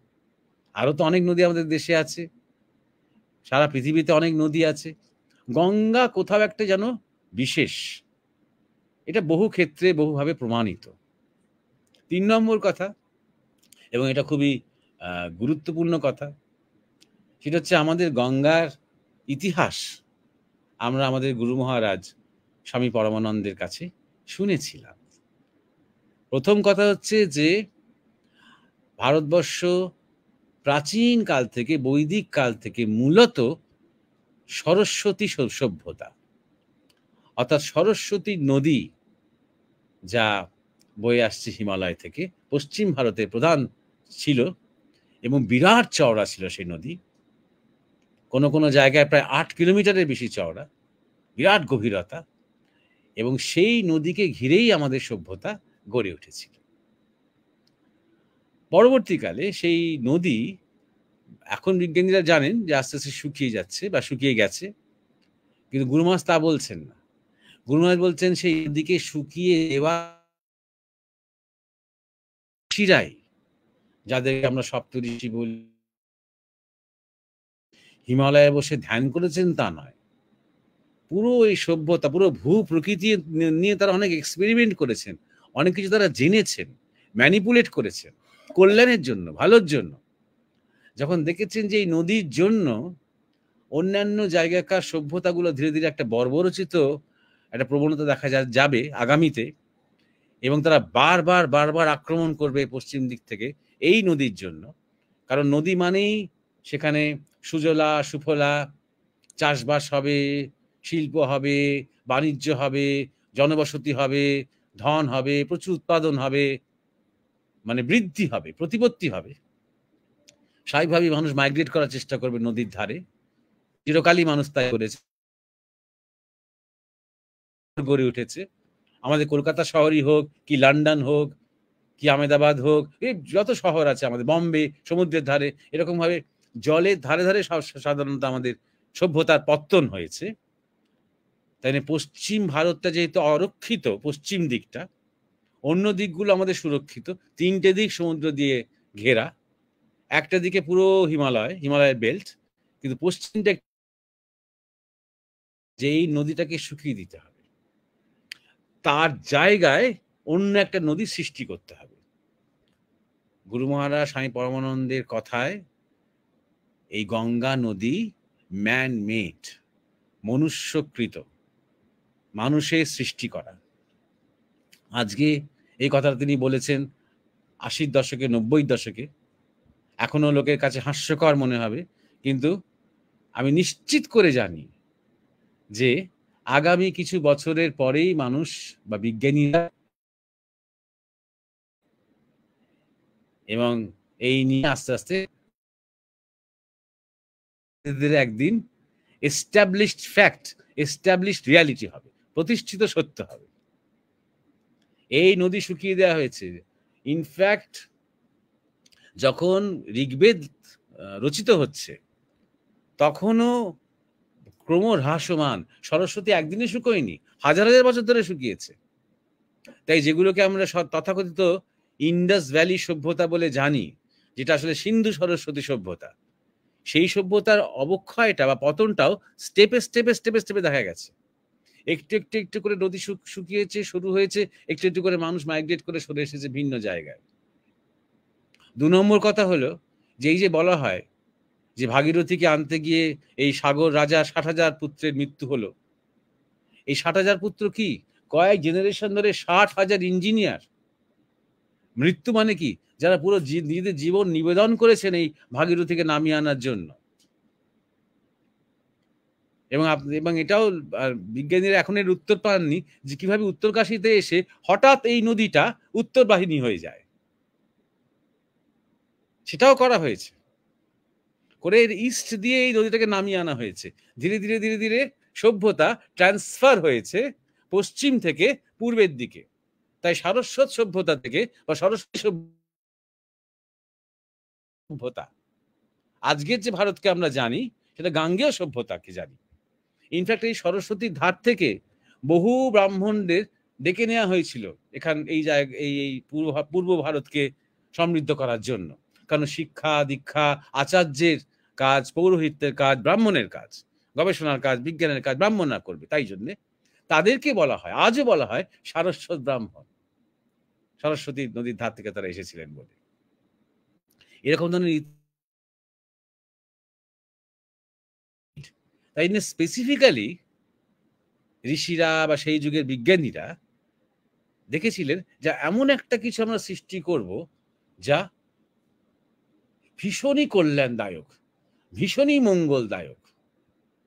এই গঙ্গা নদী শুধুমাত্র মানে যে চান করলে বা তাতে রান্না করলে ভালো হয় তাই নয়, এই নদী সত্যি সত্যি এই দেশের এই সভ্যতার মায়ের মতন।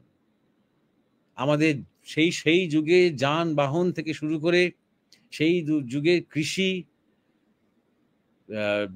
আমাদের পরিবহন, সমস্ত কিছু আমাদের গঙ্গা নির্ভর, গঙ্গা মাটি, গঙ্গার উপকূল নির্ভর হয়ে তবেই এই সভ্যতা অত উন্নত হতে পেরেছে। এবং ধীরে ধীরে ধীরে ধীরে আরেকটা বিরাট নদী যে শুকিয়ে গেছে, আন্তঃসলীলা হয়েছেন, তাই সেই ক্ষতিটা কিছুটা পূরণ হয়েছে এই গঙ্গার দিকে।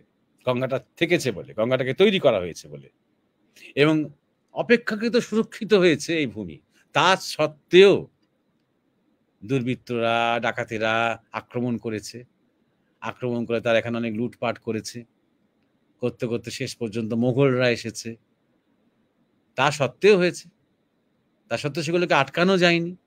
তারপরে যখন ইউরোপিয়ানরা আসতে শুরু করলো, তখন ওরা আর ওই পথ দিয়ে না এসে ওরা তখন সমুদ্র পথ দিয়ে হয় দক্ষিণ ভারতে ঢুকলো, নালে পূর্ব ভারতে ঢুকলো। ব্যবসা করার নাম করে ঢুকে আস্তে আস্তে আস্তে আস্তে ওদের দখলে নিয়ে নিল। কিন্তু এমন হতে পারে যে সরস্বতী নদী যদি থাকতো, তাহলে আজকে আর ভারতবর্ষটাকে যেভাবে আমরা চিনি সেটাই আর থাকতো না। আরো ভীষণ রকমের আক্রমণ হতো, শেষ হয়ে যেত এই সভ্যতা। সেটা হয়তো কিছুটা বেঁচেছে ঋষিরা এই সিদ্ধান্ত নিয়েছেন বলে। আরো একটা কথা এখানে খুব উল্লেখযোগ্য, ছোট্ট আরেকটা পয়েন্ট আমি এখানে বলতে চাই, যে গোমুখী যে গঙ্গার প্রধান উৎস, এই নিয়ে কিন্তু অন্তত পর্বতারোহীরা নিশ্চিত নয়, কারণ সেরকম ভাবে কিছু বোঝা যায় না। গোমুখ থেকে বা একটা নদীর উৎস কিন্তু কোনো একটা পার্টিকুলার জায়গা থেকেই তৈরি হয় তা কিন্তু নয়। বিভিন্ন জায়গা থেকে জলের স্রোত নেমে এসে আস্তে আস্তে নদীটাকে পুষ্ট করে। কোনটা প্রধান উৎস বলা অত সহজ নয় বেশিরভাগ নদীর ক্ষেত্রেই। কিন্তু যারা যখন কেউ গোমুখে পৌঁছিয়ে তারপর সেখান থেকে তারা যদি কেউ তপবনের দিকে যায়, তপবন আরো উঁচুতে 6 কিলোমিটার এবং কঠিন রাস্তা। ওই যাওয়ার পথে তারা পায়ের নিচে প্রবাহিত জলের কুলুকুলু শব্দ শুনতে পায়, পরিষ্কার বুঝতে পারে এটা সেই গোমুখে যে জলের আওয়াজ, সেই আওয়াজটা। অর্থাৎ নদী তখনও আছে কিন্তু মাটির তলায় আছে। তাহলে গোমুখ প্রধান উৎস নয়। তাহলে প্রধান উৎস কি? খুব সম্ভবত কৈলাসের মানস সরোবর, যে মানস সরোবর অনেকগুলো প্রধান নদীর উৎস। খুব সেইখান থেকে ওই শিবের জটা থেকে তাকে নামিয়ে আনা হলো, এই রূপকটির তাৎপর্য। এটা নিয়েও দেখা যাবে আগামীতে, গবেষণা হবে এবং কনফার্মড হবে, আমি নিশ্চিত করে জানি।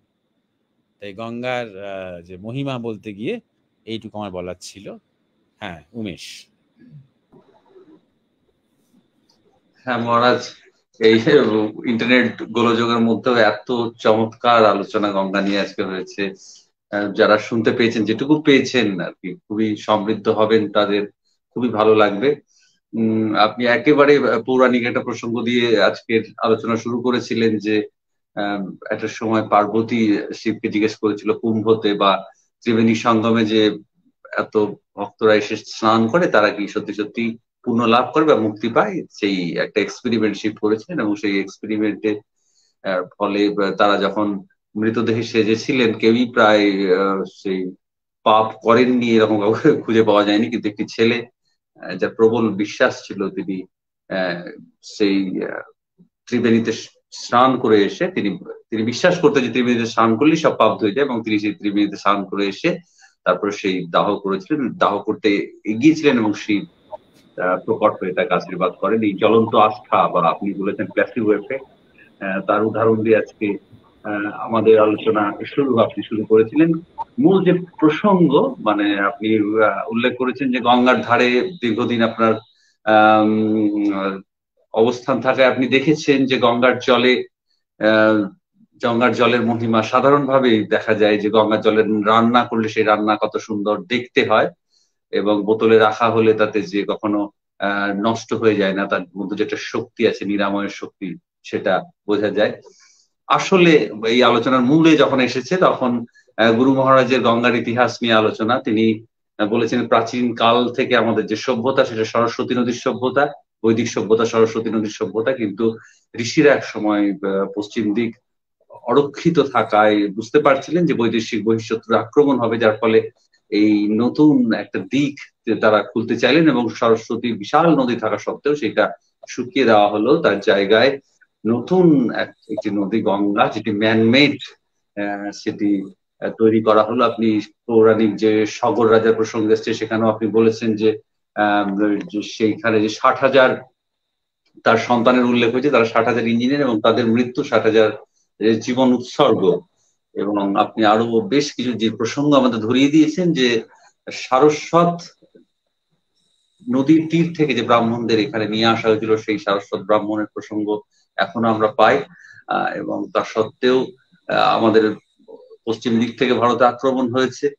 এবং শেষ যে বিষয়টি নিয়ে আলোচনা হয়েছে যে গোমুখী যে গঙ্গার উৎস, সেটা হয়তো বলা যাবে না, কারণ তারপরেও তপবন যখন ট্রেক যারা করেন তারা জানেন, পর্যটকরা, যে তার নিচে যে কুলুকুলু করে নদী প্রবাহিত হচ্ছে সেটা বোঝা যায়। এবং হয়তো নিশ্চয়ই সেই কৈলাস মানস সরোবরই তার উৎস, এবং শিবের মাথা থেকে সেইটি আনা হয়েছে। হয়তো আগামীতে সেটাই প্রমাণিত হবে, আপনি দাবি করেছেন। আপনাকে অসংখ্য ধন্যবাদ জানাই এরকম একটি অসাধারণ আলোচনা গঙ্গার ওপর। আমরাও এত কাছে থেকে গঙ্গাকে এত দেখে এত ব্যবহার করেও এই মহিমা উপলব্ধি করলাম আবার নতুন ভাবে আপনার এই আলোচনায়। দর্শকরা খুবই পরিতৃপ্ত হবে আজকের আলোচনায়। সুজয়, পরের যে জিজ্ঞাসা, তোমার ইন্টারনেট নিশ্চয়ই ঠিক আছে এখন, সেটা যদি রাখো। হ্যাঁ পরের জিজ্ঞাসা যাওয়ার আগে মহারাজের আলোচনা শুনে একটা কথা খুবই মনে হচ্ছিল যে ভারতবর্ষ সম্ভবত একমাত্র দেশ যারা নদীকে মা হিসেবে জ্ঞান করেছে, এবং ভারতের 7টি প্রধান নদীও আছে।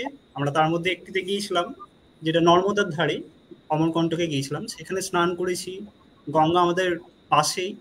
তার সেই স্নানে যে একটা অনুভূতি, সেটা আমাদের মনের মধ্যে একটা আলাদা জায়গা তৈরি করে নেয়। তখন বুঝতে পারি যে সাধারণ যে কোনো ডোবার জল হোক বা অন্যান্য ছোটখাটো নদী হোক, তার থেকে এই নদীর একটা আলাদা মহিমা আছে। যাই হোক, পরের প্রশ্নে যাচ্ছি। পরে জিজ্ঞাসা করেছেন প্রিয়া দাস। তিনি জানতে চেয়েছেন কৃপা মানে যা করে পাওয়া, তাহলে গুরু কৃপা কি? ওই একই। গুরু কৃপা মানে বিশেষ ধরেই নিয়েছে হয়তো যে প্রশ্নকর্ত্রী প্রিয়া দাস দিচ্ছেন যে কৃপা মানে যদি কিছু, গুরু কৃপা নিশ্চয়ই কিছু না করেই কিছু পাওয়া, তা কিন্তু নয়। এখানেও করে পেতে হবে। কি করতে হবে? গুরুকে প্রসন্ন করতে হবে। কিভাবে গুরুকে প্রসন্ন করতে হবে? গুরু কি দিয়েছেন আমাদের? গুরু আমাদের দীক্ষা দিয়েছেন, গুরু আমাদের মন্ত্র দিয়েছেন এবং তার সাথে নির্দেশ দিয়েছেন। কি নির্দেশ দিয়েছেন? যে নিয়ম করে, ধরেই নিচ্ছি আমি, নিয়ম করে দিনে অন্তত 2 বার করে একটু ধ্যান জপ করবে, স্মরণ মনন করবে, ধর্মপথে থাকবে। এবার কতটা আমার ধ্যান জপ ভালো হচ্ছে কি হচ্ছে না, সেটা গুরু দেখেন না। আমি একদম 1 ঘন্টা টানা সেই ইষ্টের ওপরে মনটাকে স্থির রাখতে পারছি কি পারছি না, সেটা গুরু অত দেখেন না। গুরু অত আমার কনসেন্ট্রেশনের সাকসেস দেখেন না। গুরু দেখেন আমার মধ্যে নিষ্ঠা আছে কিনা, আমি ঠিক মতন চেষ্টা করে যাচ্ছি কিনা, 2 দিন চেষ্টা করে কিছু এই ন্যাকামিটা করছি কিনা, আমি নালিশ করছি কিনা, আমি অভিযোগ করছি কিনা, নাকি আমি নিষ্ঠাতে কখনো ফাঁকি দিচ্ছি না এবং চেষ্টা করে যাচ্ছি। যদি তাও আমার মধ্যে কিছু ভালো লাগা না থাকে, তা সে নিজেকে দোষারোপ করছি, গুরুকে নয়। এইগুলোই গুরুকে প্রসন্ন করে। এটাই একটা প্রকৃত আধ্যাত্মিক সাধক সাধিকার লক্ষণ। অগোচরেই তার উত্তরণ হতে আরম্ভ করবে। বোঝার কিছু নেই যে আমার যে আধ্যাত্মিক উন্নতি হচ্ছে আমি কি করে বুঝবো। অর্থাৎ আমি কিছুটা গিয়ে বললাম, দেখলাম সামনে লেখা আছে 6 out of 10, আরো কিছুদিন সাধনা করলাম, তারপর দেখলাম 7.5 out of 10, এই বুঝছি। এরকম ধরনের আধ্যাত্মিক জগতে এরকম ধরনের কিছু নেই। আর যেগুলো আছে সেগুলো চট করে মানুষ বুঝতে পারে, কারণ আমরা অন্যদিকে তাকাচ্ছি। তো হয়তো আমার স্বভাবের মধ্যে একটা দৈবিক ভাব আসছে, দৈবী ভাব আসছে, হয়তো আমার আগের থেকে ধৈর্য বেড়েছে, হয়তো আমার আগের থেকে রাগ কমেছে, হয়তো আমি একজনের কথা শুনছি, সেই একজন হয়তো অন্য কাউকে নিয়ে নালিশ করছে, আমি মনে মনে ভাবছি আমি ওর কথাটাও শুনবো, আমি একজনের কথা শুনেই বিচার করব না। নিজেও আমি চট করে আগের মতন হয়তো অত পরনিন্দা করছি না, অত অপরের সমালোচনা করছি না। মানুষের কর্মটাকে হয়তো বিচার করছি, কিন্তু তাই দিয়ে মানুষকে বিচার করছি না। হয়তো আমার মধ্যে একটা ন্যাচারাল টেন্ডেন্সি আসছে ভাবার যে প্রত্যেকের মানুষের মধ্যেই ভালো সম্ভাবনা রয়েছে, হয়তো সুযোগ পাচ্ছে না, হয়তো ভালো সঙ্গ পায়নি, হয়তো তেমন গুরু জোটেনি, তাই জন্যই সে এগোতে পারছে না। এইভাবে আমি কন্টিনিউসলি যদি আমি দেখি যে আমার এই পরিবর্তনটা হয়েছে, যদি দেখি আমি ধ্যান জপ করতে পারি কি না পারি, আমার ধ্যান জপে রুচি তৈরি হয়েছে। কোনোদিন কোনো কারণে না বসতে পারলে মনের মধ্যে একটা খচখচানি রয়ে যায়, শরীর আর মনের মধ্যে যেন একটা সুর হারিয়ে যায়, এই রুচিটুকু তো তৈরি হয়েছে।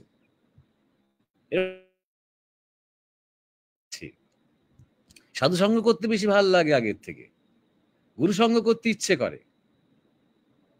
ছোট কথায়, তুচ্ছ কথায়, জাগতিক কথায়, আজে বাজে কথার মধ্যে থাকতে ভালো লাগে না। এবং সত্যি সত্যি আমি যে শুধুমাত্র এই শরীরের মধ্যে আবদ্ধ নই, আরো এক বিরাট শক্তি বা বিরাট এক সত্তা যে রয়েছে আমার মধ্যে, বারবার সেটাকে ছুঁতে ইচ্ছে করে, জানতে ইচ্ছে গুলো, তবেই আধ্যাত্মিক উন্নতি। আধ্যাত্মিক উন্নতি মানে আমি কতবার জ্যোতি দর্শন করলাম বা কতবার এইটা হলো কতবার সেইটা হলো, এগুলো নয়। একটা মানুষের মধ্যে যদি প্রকৃতই সাধু সঙ্গ এবং সৎসঙ্গে রুচি এসে থাকে, সেটাও গুরু কৃপা। জানতে হবে তার গুরুই তাকে টানবেন একদিন, তাই জন্য তার গ্রাউন্ড তৈরি করছেন। লক্ষ লক্ষ মানুষ আছে নেটে হয়তো পর্নোগ্রাফি দেখছে, ইয়াং ছেলে মেয়েরা সব, বা সস্তার নাচ গান দেখছে, বা শপিং করছে, বা জামা কাপড় দেখছে। কজন মানুষ আর সৎসঙ্গ শুনছে? কজন মানুষ ভালো কথা শুনতে চাইছে? কজন মানুষ সাধনা করতে চাইছে, অথবা চাইছে যে পার্সেন্টেজটা 1%, তাদের উপর কৃপা রয়েছে? এটা ভাবার কোনো কারণ নেই, যেখানে আমার নিজের খুব বাহাদুরি কিছু রয়েছে, নিজের বিরাট কৃতিত্ব কিছু রয়েছে। ওই জন্য এই করে পাওয়া, এটা এটা মানে মানে হচ্ছে যে আমার নিজের যেখানে একটু প্রয়াস আছে, এইটা আমি আরো নিজের জীবনেই আমি আমি একটা ঘটনার মধ্যে দিয়ে আমি এটা বুঝেছিলাম খুব ভালো। যে আমরা ভাবি যে ধ্যান জপ করলে আমার বোধহয় খুব সাধনা হচ্ছে, ধ্যান জপ করলে আমি হয়তো খুব ঈশ্বরের দিকে এগিয়ে যাচ্ছি, এই কদিন বা পরেই আমার সমাধি টমাধি হবে যেহেতু আমি ধ্যান জপ করছি, এরকম মনে হয় আমাদের। স্বামী পরমানন্দ তিনি তখন এমন একটা সৎসঙ্গর সিরিজ শুরু, মাঝে মাঝে মুড হতো, কখনো তিনি প্রচন্ড বেদান্তের মুডে থাকতেন, আবার কখনো বৈষ্ণবীয় মুডে থাকতেন, আবার কখনো কখনো ভীষণ যোগের মুডে থাকতেন। তখন আর চরম বেদান্ত মুড ধ্যান জপ স্বীকার করে না। আমি আত্মা, ব্যাস, আবার ধ্যান জপ করার কি আছে? ধ্যান জপ মানেই তো স্বীকার করা যে আমার একটা শরীর রয়েছে, ধ্যান জপ মানেই তো স্বীকার করা যে আমার একটা মন রয়েছে, ধ্যান জপ মানেই তো স্বীকার করা যে একটা অপূর্ণতা কোথাও রয়েছে। বেদান্ত সেটা স্বীকারই করে না, মানে চরম অদ্বৈত বেদান্ত স্বীকারই করে না। শুধু নিজেকে বলো আমি আত্মা, একদিন ধরে নিজেকে বলেছো আমি মানুষ, একদিন শুধু বলেছে যে আমি ছোট্ট ক্ষুদ্র ভয় ভীতু, আমার মৃত্যু হবে, জন্ম হবে, ইত্যাদি ইত্যাদি, এইগুলো না বলে শুধু বলে আমি অসীম। আর কিচ্ছু করার নেই, কোনো আসন, কোনো জপ, কোনো ধ্যান, কোনো প্রাণায়াম, ওগুলো মায়া। এই জগৎও যেমন মায়া, এর কোনো অস্তিত্ব নেই, তেমন তোমার এই প্রয়াসগুলো মায়া, এর কোনো অস্তিত্ব নেই। এইরকম মুডে তিনি তখন চলছেন, ফুল ব্যাটারি পাওয়ার একেবারে। এমনই তার শক্তি, সেই বলার শক্তি, যা আমরা অনেকেই যারা আশ্রমের ইয়াং তখন জয়েন করেছি, আমরা ধ্যান জপ বন্ধই করে দিলাম, তখন এই বেদান্তের মুডে আছি। যখন প্রবল কোনো ব্যক্তিত্ব যখন মাঝখানে থাকেন, তখন তার ব্যক্তিত্ব বিরাট একটা প্রভাব কাজ করে সবার মধ্যে, স্বাভাবিক, তিনিও সেটা জানেন। তাই তিনি মাঝে মাঝে আবার অনেকটা এগিয়ে গিয়ে রাশ টেনে দেন। কিভাবে টানলেন সেটা বলছি। তখন ধ্যান জপ বন্ধই করে দিয়েছি। আর ভালো, তাতে কোনো যে ক্ষতি হচ্ছে বা খারাপ আছি তা কিন্তু নয়, কারণ ওই মুডে আছি আর সঙ্গতে আছি, সব সময় এরকম বিচার চলছে, সেই রকম আলোচনা চলছে, আর আত্মা ভাব ব্রহ্ম ভাব এর মধ্যে সবাই রয়েছি। ওই রকম অবস্থা একদিন সন্ধ্যাবেলা গ্রামের দিকে গুরুমহারাজ আর আমি পাশাপাশি হেঁটে হেঁটে যাচ্ছি। আর গুরুমহারাজ তখন আমাকে জিজ্ঞাসা করলেন যে তোর ধ্যান জপ এখন কেমন চলছে? আমি তো বন্ধ করে দিয়েছি। বললো কেন রে, বন্ধ করলি কেন? আপনি তো বলছেন ধ্যান জপ করে কিচ্ছু হয় না, আমরা তো আত্মা ব্রহ্ম, ধ্যান জপে কি আছে? গুরুমহারাজ একটুখানি হেসে বললেন, অত ভাবতে হবে না, আমি বলেছি বলে করবি। কত সরল কথা, অথচ কত গভীর এক সত্য, কত সুন্দর। এটা তো তার একটা দান। তিনি তো বলছেন না আমার জন্য এইটা কর, তিনি তো বলছেন না যে আমাকে ভেলোরে গিয়ে ডাক্তার দেখা, তিনি তো বলছেন না আমাকে কেন অ্যাপোলোতে ভর্তি করছিস না, একটা ফালতু নার্সিংহোমে ভর্তি করছিস। উনি তো বলছেন না আমার জন্য একটা আলাদা ঘর করে দে।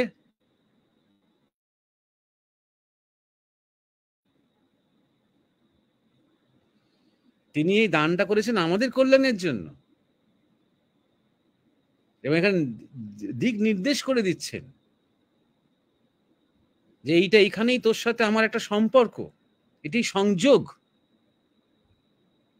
আমি কতটা ধ্যান জপ করতে পারলাম কি পারলাম না সেটা বড় কথা নয়, আবার এই কথাটা আমি জোর দিচ্ছি। আমি কতটা মহান যোগী হয়ে উঠতে পারলাম কি পারলাম না সেটা বড় কথা নয়। আমার মধ্যে অন্তত এই নিষ্ঠাটুকু কাজ করলো কিনা যে তিনি দিয়েছেন আমি করে যাব উইদাউট কোয়েশ্চেন। এই আনকন্ডিশনাল জায়গায় চলে আসছে কিনা, আমার সাধনায় উন্নতি হোক বা না হোক আমি করে যাব উইদাউট কোয়েশ্চেন। আমি কিছু পাই বা না পাই, আমার কোনো দর্শন হোক বা না হোক, আমার শরীরে কম্পন হোক বা না হোক, আমি করে যাব। তিনি দিয়েছেন, তার দান। তবেই তো গুরু কৃপা হবে। গুরু কৃপাতেই তো ঈশ্বর দর্শন, ধ্যান জাপ করে তো নয়, সাধনা করে তো নয়। এই নিষ্ঠাটুকু, এটাই হচ্ছে গুরু কৃপা, যেটাকে আমরা বলি আজকে আত্মকৃপা। অর্থাৎ একটা শিশু নিজে কেঁদে উঠলে তবে মা তাকে দুধ খাওয়ায়, মা তাকে বুকে সংযোগ করিয়ে দেয়। এই যে উদাহরণটা আমরা দিই, ওই যে হাতটা সংযোগ করিয়ে দিলেও সে হাতটাকে বলি গুরু কৃপা। আর মায়ের বুকে দুধ আছে, বাচ্চাটি এটা জানে, ওই দুধ যে আছে বাচ্চাটা জানে, এটা শাস্ত্র কৃপা। অর্থাৎ বেদ উপনিষদ শাস্ত্র, বিবেকানন্দ রচনাবলী, কথামৃত ইত্যাদি ইত্যাদি, এই সবের মধ্যে অনেক সত্য আছে। হাতে নিয়ে পড়লে আমরা অনেক কিছু জানতে বা বুঝতে পারবো, এটা শাস্ত্র কৃপা। এবং দুধটা যখন মায়ের সেই হাত স্পর্শ করিয়ে দিল এবং দুধটা যে সঞ্চারিত হতে আরম্ভ করলো, এটা ভগবত কৃপা। কিন্তু এই তিনটে কৃপাই দাঁড়িয়ে আছে কিসের উপরে? বাচ্চাটা যদি কাঁদে তবে, নাহলে বাদ বাকিগুলো কিন্তু ইনঅ্যাক্টিভ থাকবে, নিষ্ক্রিয় হয়ে থাকবে। এই কেঁদে ওঠাটা একে বলে আত্মকৃপা। এই আত্মকৃপাও জানবেন গুরু কৃপা। 10টা 20টা 50টা ছেলে মেয়ে রয়েছে, তার মধ্যে একজন কেউ ছুটতে যাচ্ছে একটা সন্ন্যাসীকে দেখে, তার কথা শুনতে যাচ্ছে, তাকে প্রণাম করতে যাচ্ছে, তাকে জানতে চাইছে, আর বাকি 49টা যাচ্ছে না। এখানে সেই সংস্কারের ব্যাপার তো আছেই, কিন্তু এটা একটা কৃপাও। ফাইনালি এই সন্ন্যাসী হোক বা অন্য কেউ হোক, যিনি তার গুরু হবেন, সেই তার কৃপা এটা। আর গুরু মানে পার্টিকুলার একটা শরীরের মধ্যেই যে গুরু রয়েছেন, অন্য কোথাও নেই তা কিন্তু নয়। শরীরের গুরু কখন গুরুত্বপূর্ণ? একটা সম্পর্কের জন্য। যে আমরা জানি, এই একটু আগেই যেটা সুজয় বলছিল যে গঙ্গা মা। গঙ্গা কেন? আমরা সমস্ত কিছুকেই মা বলতে শিখেছি, প্রকৃতিকেই তো মা বলতে শিখেছি। নদীকে মা বলছি, মাটিকে না মা বলছি, গাছপালাকে মা বলছি, চাঁদকে মা বলছি, সবাইকেই মা বলছি।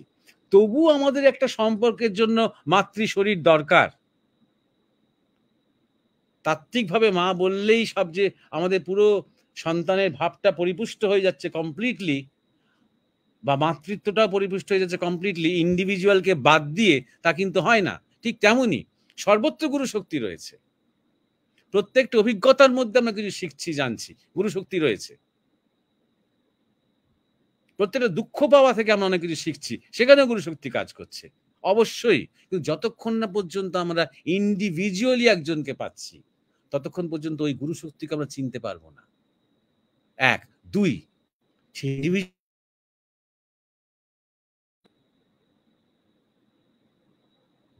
একটা মাটির সাথেও সম্পর্ক তৈরি হয়, কিন্তু মাটি যত যাই হোক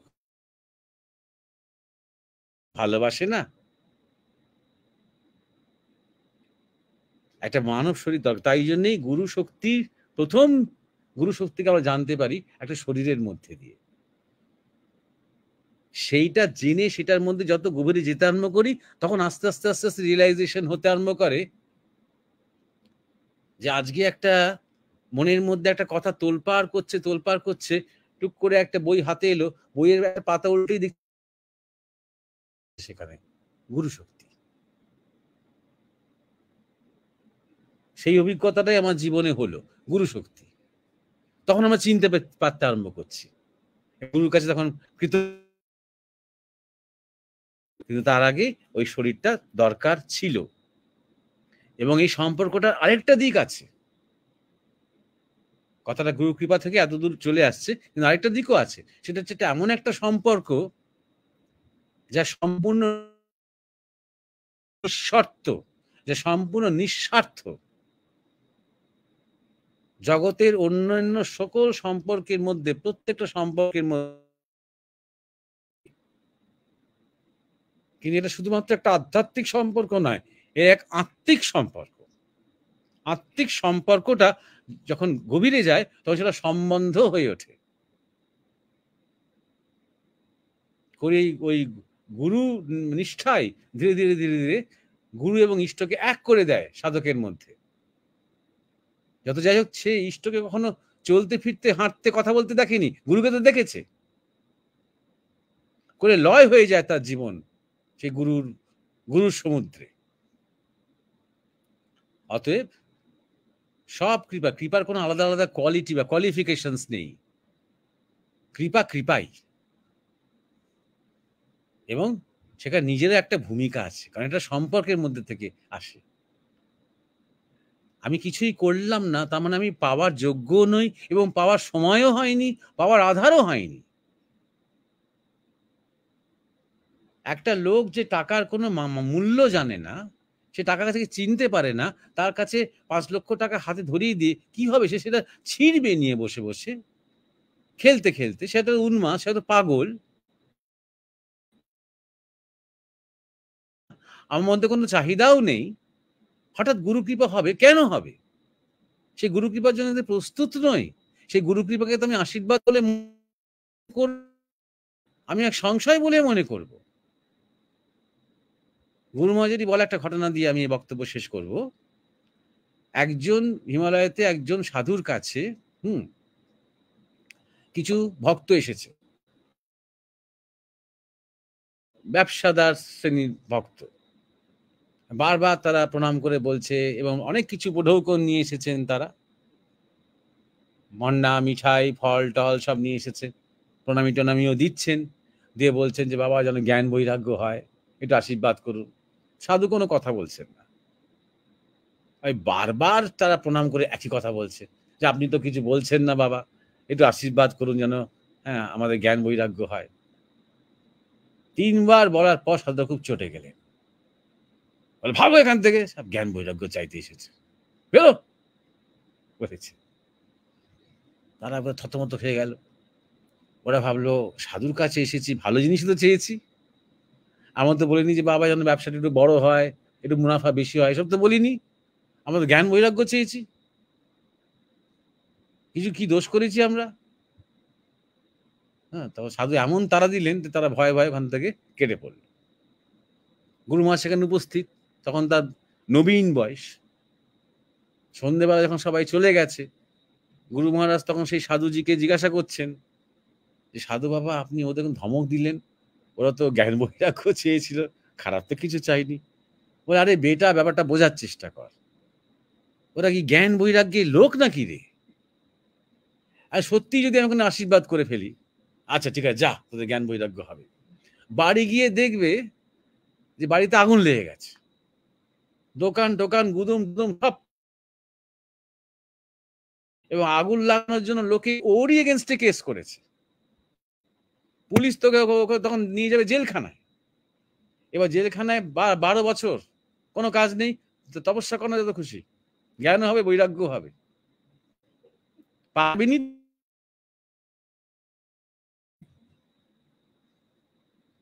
তখন আমাকে দুষবে। ওই সাধুটাকে প্রণাম করলাম, তারপরে এই হলো আমাদের জীবনে। সহজ হলে ভালো হতো। তার যদি বলতো যে বাবা আমাদের যেন জাগতিক সুখ নিরাপত্তা থাকে, তখন আমি অন্তত আশীর্বাদ করতাম যেটা সত্যিকারের সেটাই চা, ভণ্ডামি করিস না। সাধু কাজে এসেছে, ভণ্ডামি করতে এসেছিস, দেখাচ্ছিস। জন্য বলছি যে কৃপা হঠাৎ দুম চাইলাম না, তৈরি হলাম না, অধিকার হলো না, আধার হলো না, কিসের কৃপা? যেটা হচ্ছে আপাতত সেটাই কৃপা। আপাতত যেটুকু জীবনে হচ্ছে, যেটুকু যোগাযোগ, যেটুকু ভালোবাসা, মানুষের জীবনে সবকিছু তো খারাপ হয় না, অনেক ভালোও হয়। মানুষ অনেক ভালোবাসা পায়, অনেক স্নেহ পায়, অনেক ভালো অভিজ্ঞতা হয়, একটা ভালো বই পড়তে পারে, একটা ভালো সিনেমা দেখতে পারে, হঠাৎ এমন কিছু হতে পারে তার জীবনে, তার জীবনকে সমৃদ্ধ করে, সেটাও তো একটা কৃপা। আপাতত সেই কৃপাগুলো নিয়ে সন্তুষ্ট থাকতে হবে। যখন কিছু করব তখন আবার অন্য রকমের কৃপা হবে। যাই হোক, আজকে তাহলে এখানেই আমরা শেষ করি। সুজয় এবং উমেশ, তোমরা এবার স্ক্রিনে ফিরে এসো। হ্যাঁ মহারাজ, আপনাকে অসংখ্য ধন্যবাদ এবং কৃতজ্ঞতা। আপনি গুরু কৃপার একটা আলাদা সংজ্ঞা দিলেন। প্রথমেই যেভাবে বললেন যে গুরু কৃপা মানে যা করে পাচ্ছি তার অতিরিক্ত কিছু, তেমনটা একেবারেই নয়। গুরু যে নির্দেশ দিয়েছেন তাই যদি নিষ্ঠা সহকারে পালন করি, তাহলে যেমন গুরুর সাথে আমাদের একটা আত্মিক যোগ, একটা সম্পর্ক হয়ে যায়, ঠিক একই সাথে আমাদের যে বিভিন্ন রকমের দৈব বৃত্তি, যেমন ধৈর্য, শোনা, বলা, বিচার করা, এরকম প্রভৃতি বৃত্তিগুলো আমাদের মধ্যে জেগে উঠতে সাহায্য করে। এ প্রসঙ্গে আপনি এটাও বলেছেন যে সাধু সঙ্গ করা বা সৎসঙ্গ করা বা তার শোনার যে ইচ্ছা, এটাও কিন্তু এক প্রকার গুরু কৃপা। আপনি আপনার ব্যক্তিগত জীবনের একটা উদাহরণও দিলেন, যেটা খুব ভালো লাগলো, যে আপনি একটা সময় খুব ধ্যান জপ করতেন এবং তারপরে সেটা যখন গুরু মহারাজের কথা শুনে, তার বেদান্তের আলোচনা শুনে যখনই মনে হলো যে না, ধ্যান জপের কোনো প্রয়োজন নেই, আপনি আমরা প্রত্যেকে এক এক এক প্রকার আত্মা। তাই এবং তারপরে গুরু মহারাজ যেটা বললেন, যত কিছু ভাবার দরকার নেই, আমি বলেছি তাই করে দিই। এই প্রসঙ্গটা খুবই ভালো লাগলো। আরেকটা বিষয় আমার খুব ভালো মনে হলো বিষয়টা, যে আপনি বললেন যে মানে গুরু কৃপা মানে আমরা সবসময় ভাবি যে কিছু করব এবং করে কিছু পাচ্ছি, এটাই গুরু কৃপা। কিন্তু অনেক সময় যে হয়তো আমরা অনেক কিছু অধিকারী হয়েছি, কিন্তু সেইগুলো আমাদের গুরু দেন না, কারণ হয়তো সে আধারটা তখনও ততটা তৈরি নয়। তো অনেক সময় সেই শক্তিটা আপনার আলোচনা থেকে শুনেছি যে সে শক্তি বা সেই আশ যখন তিনি মনে করেন যে সাধক উপযোগ্য হয়েছে, তখন সেই আধারটা বা সে শক্তিটার তিনি চাপ রাখতেন। এবং এর সাথে আরো একটা বিষয় যেটা আমার এই আলোচনা শুনতে শুনতে মনে হলো, যে গুরু কৃপা মানে এমন নয় যে সবসময় কিছু পাবো আমরা, গুরু যে অনেক সময় দিচ্ছেন না, সেটাও কিন্তু এক প্রকার গুরু কৃপা। এর একটা দোহা আমার বেশ মনে পড়ছিল আজকে। উনি বলছেন যে तीरथ गए सो एक पल, साधु मिले फल चार, सदगुरु मिले अनेक फल, कहते कबीर বিচার। মানে এটা যদি কৃপার সাথে আমরা যদি আলোচনা করি বা ভাবি, তাহলে সত্যি করে আমাদের জীবনে কিন্তু এই অভিজ্ঞতা আমরা পেয়েছি। আমি যাচ্ছি উমেশের কাছে।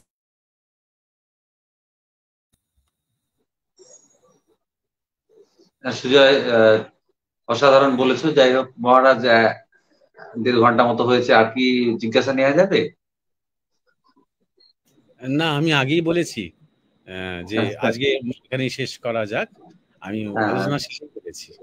হ্যাঁ, তো যাই হোক, এটাই শেষ আলোচনা ছিল। আপনারা জানেন যে আজকে একটু গোলযোগ হয়েছে সম্প্রচারে। আমরা চাইবো যে আমরা কখনো কখনো এই আলোচনার ভিডিও আকারে প্রকাশ করে থাকি, সেটা করে আর কি আপনাদের যে চাহিদা, যেটা হয়তো কিছু কিছু ক্ষেত্রে অসুবিধা মনে হয়েছে, সেটা যাতে আপনাদের পূরণ হয়, আপনারা সৎসঙ্গের পূর্ণ রূপটা পেতে পারেন, তার ব্যবস্থা করা যায় সেটা দেখবো। আজকে যাদের আলোচনা নেওয়া যায়নি তারা হলেন রুবি 5136, বিদা creator, Amit Hazra, illuminating official. আপনাদের আলোচনা পরে নিশ্চয়ই নেওয়া হবে।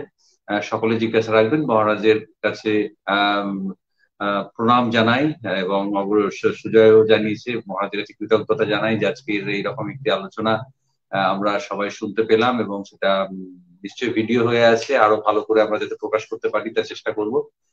সকলে ভালো থাকবেন। সুজয়কে ধন্যবাদ জানাচ্ছি। শুভরাত্রি।